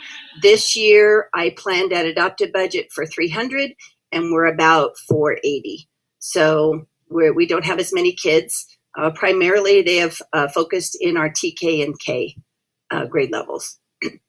This is our ADA. You will notice that 2019 and 2020 are exactly the same because the state is guaranteeing for 2021 the same ADA that we had in 1920 due to the pandemic and the response and not in-person instruction or that remote instruction. So what that means for us is we'll be paid on 1819 in 1920, but we'll be paid 2021 for 2 years. So it provides a little bit of cushion. This is what our general fund revenues look like, where we were at adopted, where we're at first interim, what those changes were. I mentioned the guarantee on ADA, so that provides a bit more dollars in our local control funding formula. The reason that federal is so high is we received 22 million in Federal CARES Act. And so that's recognized in this budget. State budget, we have some additional CARES Act dollars there, as well as that restoration of the ACES grant and the Career Education Technical.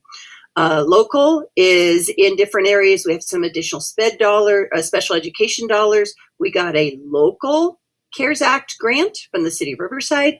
And so those are all represented in the current first interim. So the middle column where it says first interim, we've gone from 228 million in revenue to 256. Quite a change from where we were at in June.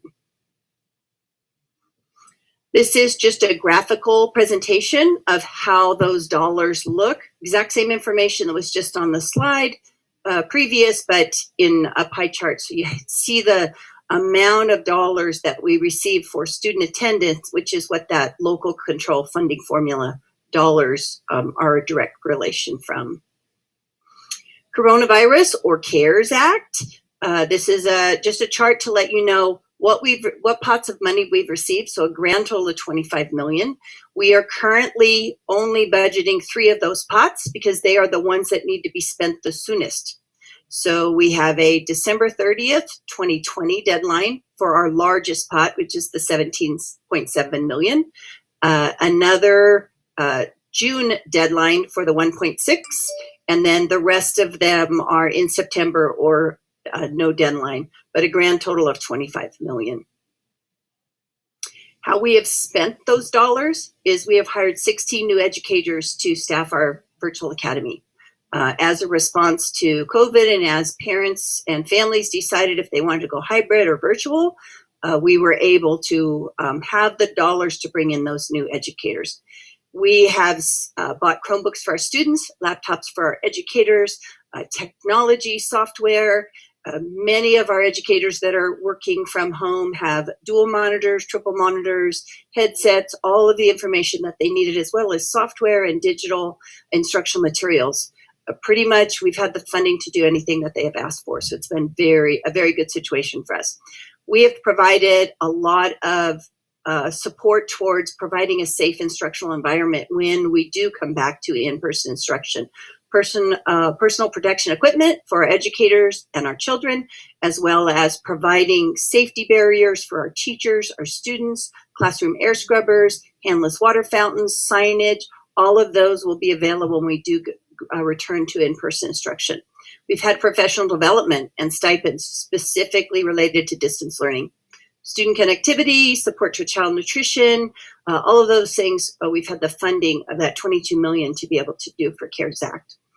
So those dollars are incorporated in here in all of these different spots. And so our adopted budget in the first column, our first interim, 254 million is what we've grown to, a change of over $20 million.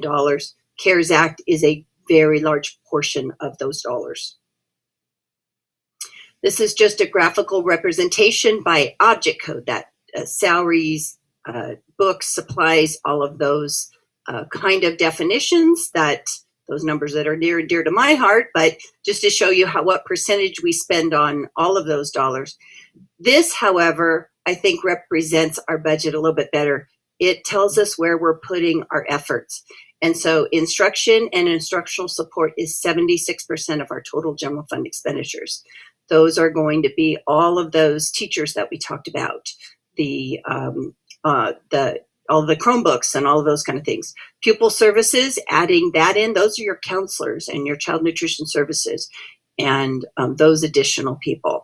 So this is just the exact same information that we just looked at, only in a little different presentation. We have had savings due to the fact that we are not meeting in person yet. And so right now we have $4.1 million of one-time savings. Those one-time dollars are included in the multi-year or plan to be restored in 2021 as we come back to what I'll hope is a more normal school situation. We've had savings in the areas of substitutes, class coverage, extra duty, those things that we just aren't doing because we don't have as much activities going on. Because we've had a lot of supplies and technology with CARES Act dollars, some of those dollars that we had available for technology, for the equipment, for the supplies, we have not had to spend. So we've recognized those savings as well. So that the budget is a more reasonable estimate of where we will end at the end of our June 30th, 2021. We have had savings for crossing guards, copier printing charges because schools are not there, utilities, transportation. So there's just some of the examples of the areas that we have found those savings at this point in time. I will also say this represents going up until when we are scheduled to come back in person on January 19th. So these are, this graph represents where we're at with our total general fund. So back in September, when I presented the unaudited actual and told you that story of the ever-changing plot twists of this book that we were writing, we did recognize that we had about 2.8 million in just the beginning balance, differences in what we estimated and what we actually had. We had those additional revenues, that 28 million that I represented, primarily CARES Act, but lots of other different things, extra sped dollars, local control funding formula. Our expenses, those additional 20 million. So that ends up where instead of us having a deficit spending issue this year or spending more than we bring in, we actually are 2 million to the good. So that middle column is showing that we will increase our ending fund balance by $2 million instead of it being drained from what I would call that savings account. Non-spendable is our revolving cash. Restricted programs are part of this, so $3 million right off the top. We do have some assignments for a reserve for deficit spending for the following year, donations, those dollars that need to be held for the purposes of school sites and those donations. So our required reserve, when we take it out of there, is 7.6 million. We end up right now in 2021 with an additional 8.2, which I'll refer to in a couple of slides when we talk about multi-year. So this is what 2021 looks like right now. Always want to make sure that everybody knows where we're at with our other district funds. And so this is all of our other funds that we have. We started with 13 million at adopted budget. When year-end closing ended, we ended up with 16 million. So an additional 3.2 million at that particular point in time in various funds as we go along. Okay, so we move on to multi-year. I just want to give you an idea of when I consider all of the things that we're looking at for the following year. So one of the interim report requirements is this year, and where will we be in 2 years? So having to do those projections are based on that data and criteria, trends that we've analyzed, or those negotiated items. So as I mentioned in one of my opening slides, we do show an increase or decrease in enrollment in ADA. That has an impact to our revenues in 22-23. You'll see that in a moment. Right now, our unduplicated pupil count and that percentage has decreased by just right about 1%. So that's causing a little bit of dollar reductions as well. In 21-22, we will take out all of those one-time CARES Act dollars. So 22 million of revenue and expenditures are taken out of the budget projections for 21-22. We also have had carryovers, those grant carryovers, those are removed from the following year. And then because our revenues are going down, our LCAP expenditures go down as well. So those have been incorporated into that multi-year. Some of the things that we need to bring back in is minimum wages increasing. So $14 in January, $15 in the following January. So that is incorporated into the numbers as well. Restoration of those savings from distance learning, that $4.1 million is brought back into the budget because those were one-time savings. So I have to restore those in my estimates. We will have some staffing changes that are projected because we're decreasing in enrollment. That means that our staffing and ratios will change when it comes to our educators. We are expanding our dual language immersion program into the middle school for 21-22 at this particular point in time, as well as an additional class at Valley View. And then there are some additional staffing needs that special education has, so we've incorporated those as well. The normal ones, automatic step and column that you're aware of, those retirement rates, our STRS and PERS, they are increasing and increasing. So just as an example, PERS is going up from 21-22 to 21-22, 2021 to 21-22 by 2.3%. And so that's a large and high price tag. I always budget the increases in our property and liability, our health insurance, our utilities, those things that I know will, once I take the reduction, I do budget those as well. So what that ends up looking like is I've provided this slide, which has 4 columns, where we were with adopted, where we are now with first interim, and where I project that we will be in 2021-22 and 2022-23. The largest decrease, obviously, is where we are sitting with our LCFF or our local control funding formula. Local control funding formula is directly related to student attendance. So we get anywhere from $76 to $93 a day, depending upon the grade level, when a student comes to school. When they don't come to school, we lose $76 or $93, depending upon the grade level.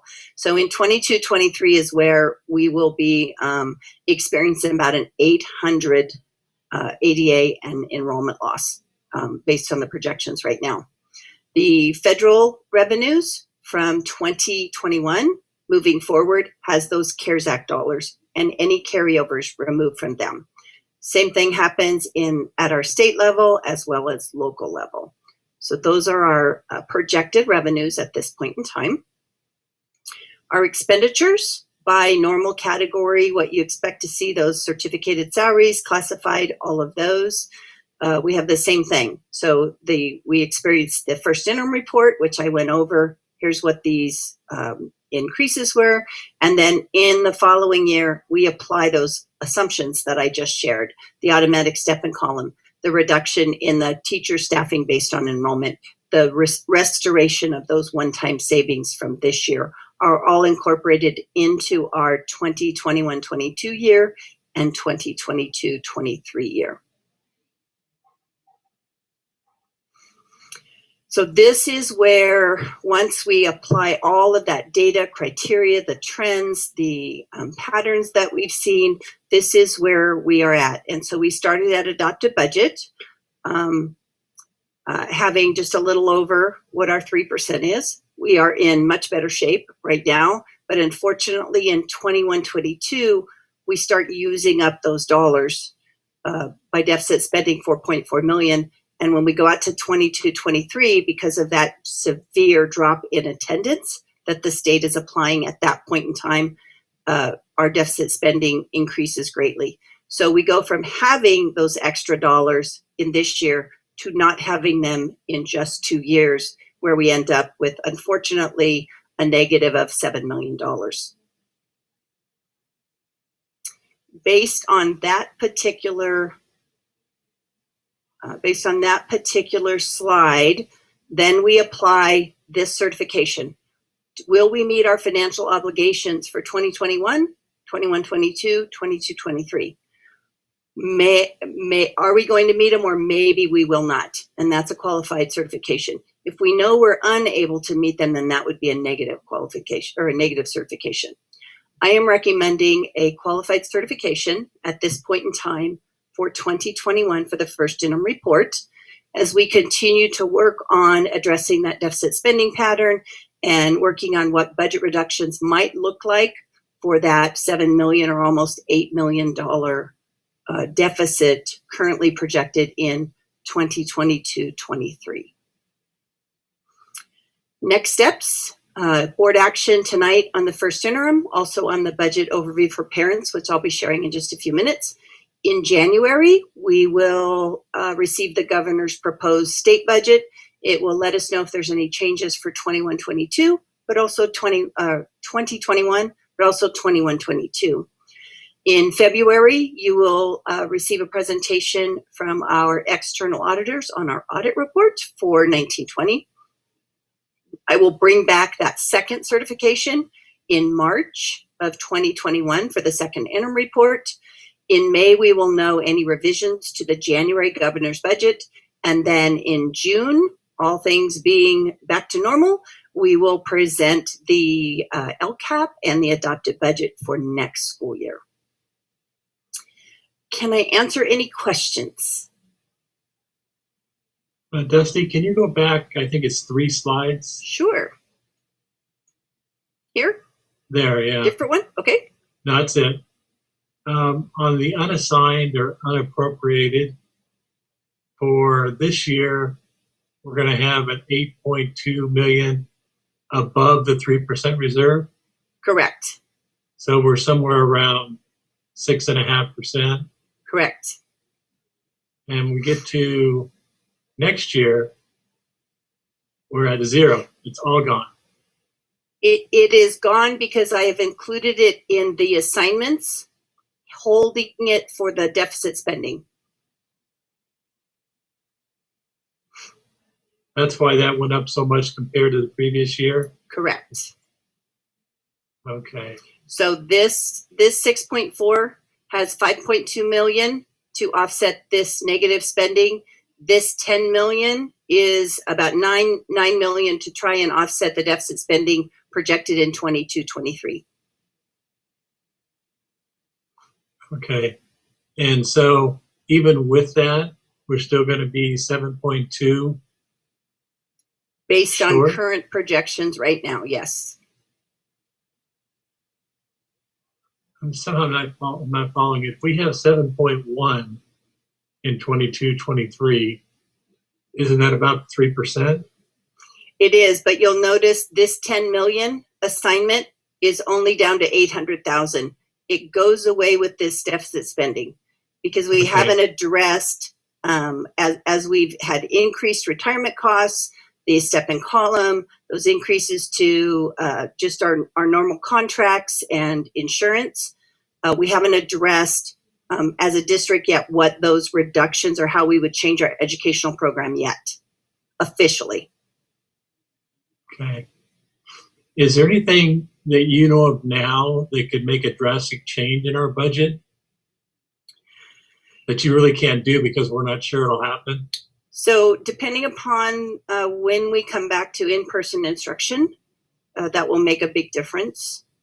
Because if we come back on January 19th, it will look something like this. If we delay that for any reason, based on board direction, then I would anticipate that we would have additional savings, but they would again be one-time in nature. Right. That's the biggest thing out there for us, huh? It's the biggest mystery yet right now. Okay. All right. Thank you, Dusty. You're welcome.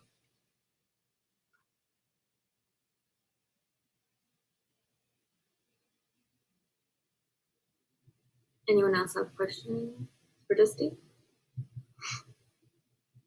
No? Okay. So can I have a motion? So moved. Is there a second?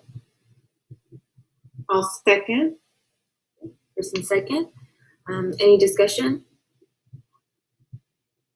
No? Okay, seeing none, move to a vote. Mrs. Wilson? Aye. Sorry about that. Mr. Schwant? Aye. Mrs. Moreno? Aye. Dr. Dorado? Aye. Ms. Vega is an aye. So motion passes unanimously. Moving on to the next item, adopt 2020/21 budget overview for parents. Did you have a presentation for this too?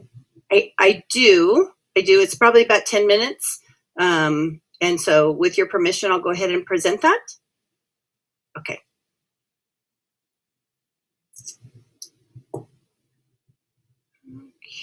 There we go. Okay, so the BOP, or the Budget Overview for Parents for 2021, normally this document comes to you in June with the LCAP, but with the suspension of the LCAP, the state modified it and asked us to bring it with our first interim report. So this is our BOP. So I welcome you joining me to the BOP. So what is the BOP, or the Budget Overview for Parents? It is a high-level, big-picture look at our 2021 budget right now. I use a template that was created by CDE. It's a link between that learning continuity and attendance plan that came to you in September and our first interim report. It's an opportunity to present the budget. In really, a budget is an educational plan converted to dollars. And so those numbers tell the story of what the plan is for the district and how they're supporting the whole education. BOP stands for Budget Overview for Parents. I try very hard not to use acronyms, but that is my life. And so LCFF does stand for Local Control Funding Formula, and it is the money that we receive when students come to school. So under a normal time period, when a student comes to school, we receive anywhere from $76 to $93 a day, depending upon the grade level. So 93 would be the high side for our 9th through 12th graders, and 76 would be for our 4th through 6th graders. And so every day that a student comes to school, we count that ADA through our P2, and that is the money that we earn for LCFF, or Local Control Funding Formula.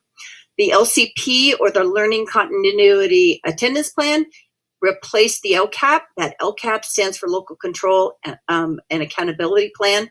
It was suspended for 2021. We are currently working on the 21, 22, 23, 24 version at this point in time. And then I've already presented CARES Act. Some of the slides are exactly the same, but just that stands for Coronavirus Aid, Relief, and Economic Security Act. So just a couple acronyms in case I slip up, and try not to. The BOP itself, or that Budget Overview for Parents, that's posted on the website and that this presentation will be attached to, this is the template. So this is the first page. It takes our revenue and separates it into those exact same categories I just presented at first interim.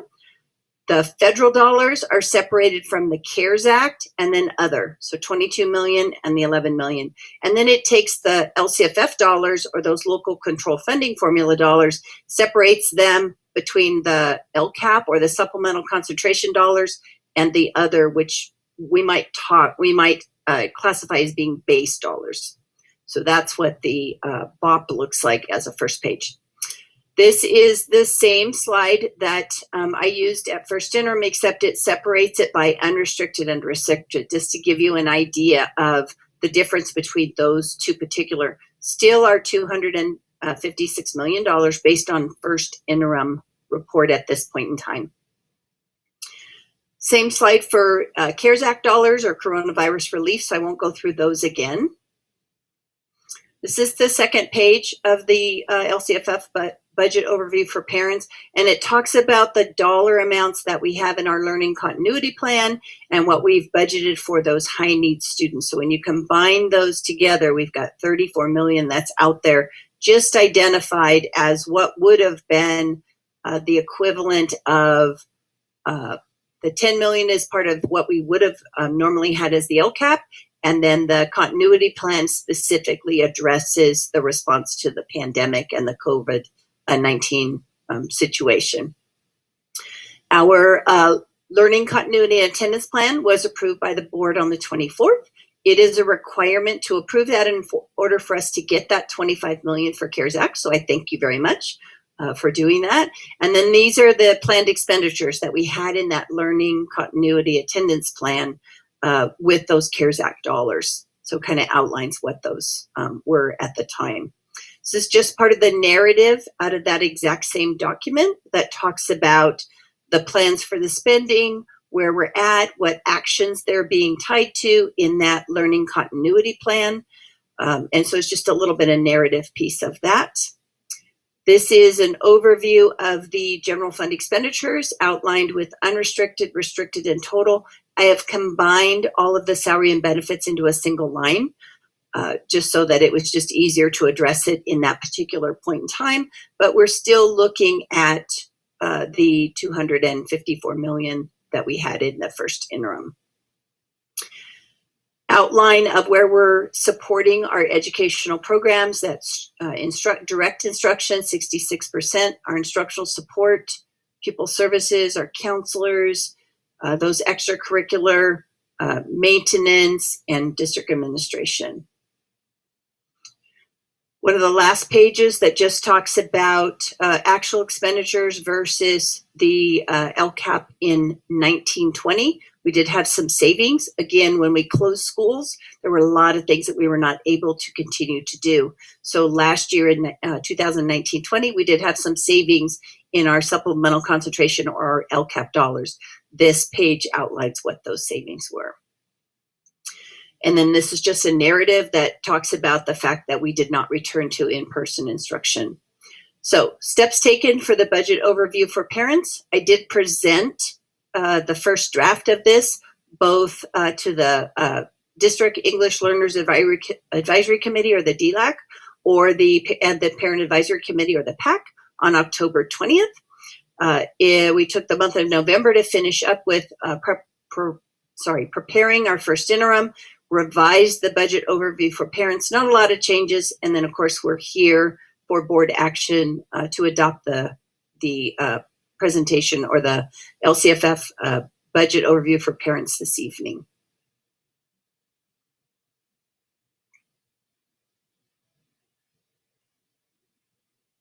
That was quick.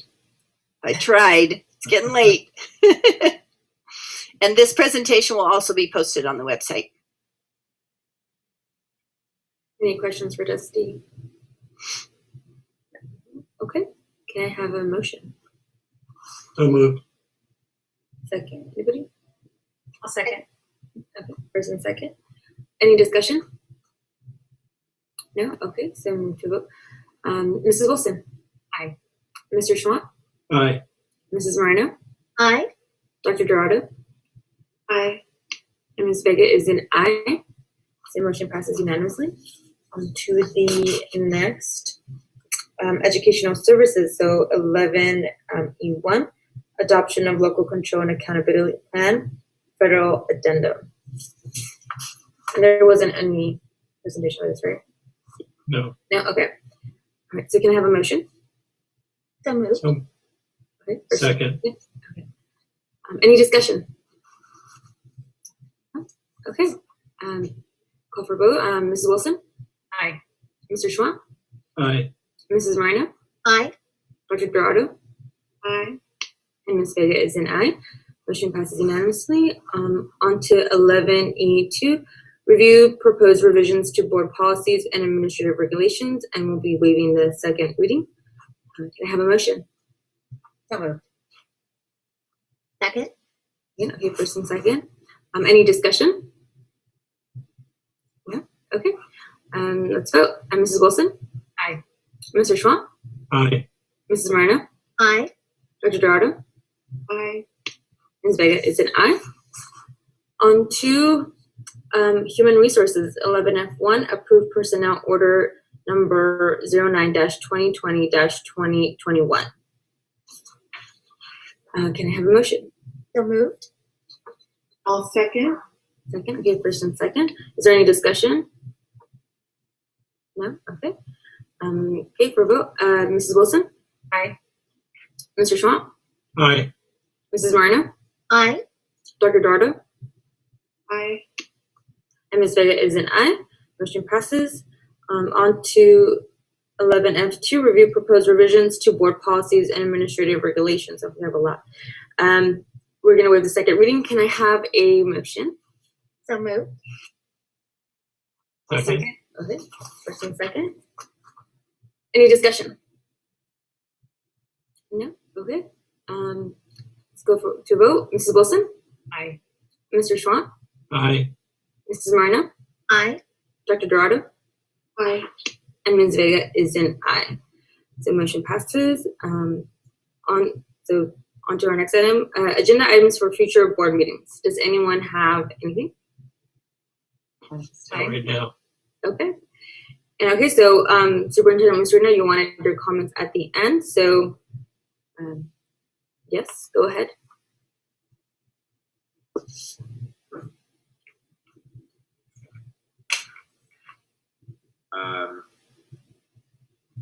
We lost a member of our family this week, the Alvord family. Coach Gagnon, Russell Gagnon from Viegas. And I thought it would be appropriate. Wait, Mr. Musrina, I can't hear you too well. Is that just me or is that everybody else? I'm sorry, I'm probably not. It is low. How about that? Is that better? Very little. Is that better? Let's see.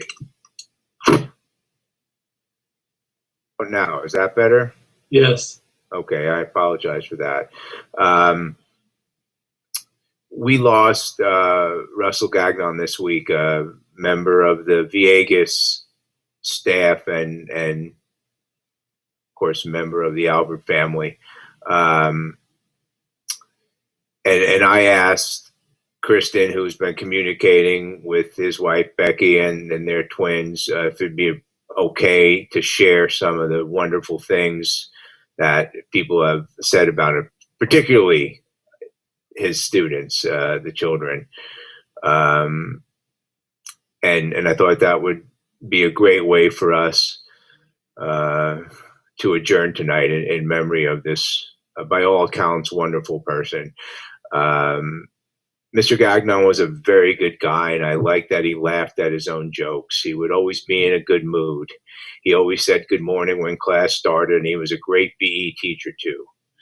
Even though I only got to know him for a little bit, I could tell he was a good guy, was happy with his life, and had good people around him who loved him. Another student, when I had first gone to class, I thought he was going to be a really grumpy guy. But after the first week, I realized he was really kind and sweet. He cared about his students as if they were his own children. May he rest in peace. Although me and Gagnon started on the wrong foot on the first day of class, I found out what his personality is all about. He was really a kind man, and he was always helping me and all of our class when we needed it.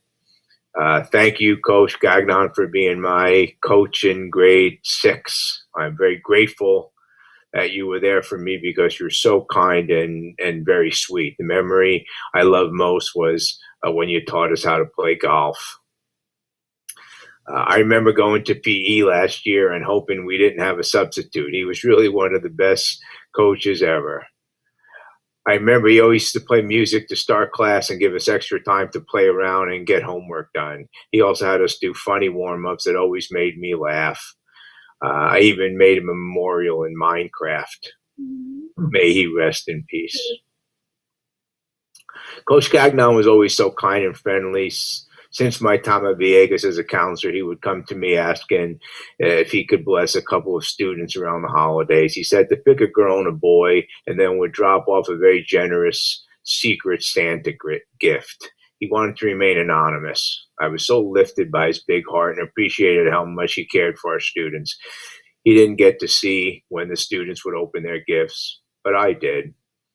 Students were so blown away by the kindness, and they always teared up, as did I. That small act of kindness went a long way. I'm sure he has been blessing students long before I joined the counseling team and made sure he remained anonymous. I'll miss his smile and friendly chats. My favorite Coach Gagnon memory is when I got to watch a student open a Secret Santa gift from the coach. I've never had so much fun watching someone open a gift. Every time she pulled out a gift card, she screamed and we laughed like crazy. neither one of us could believe the amount of gift cards and candy in that bag. Best day ever.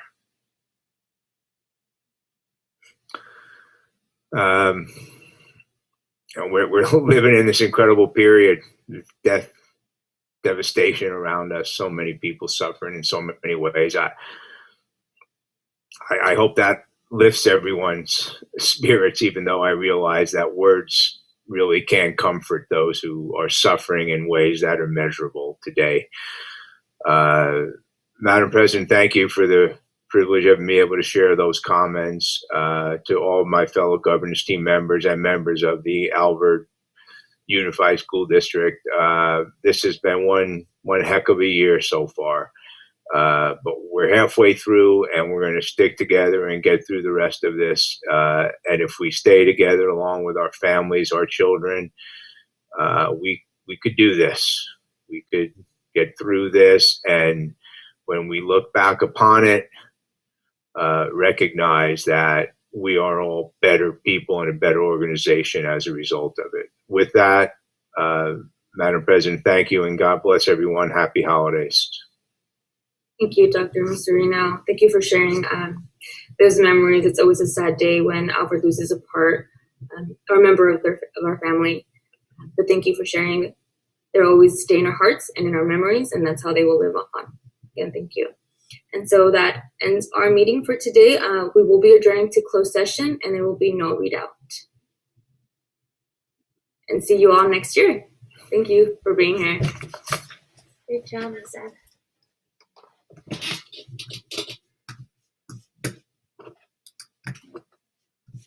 Hi, Julie.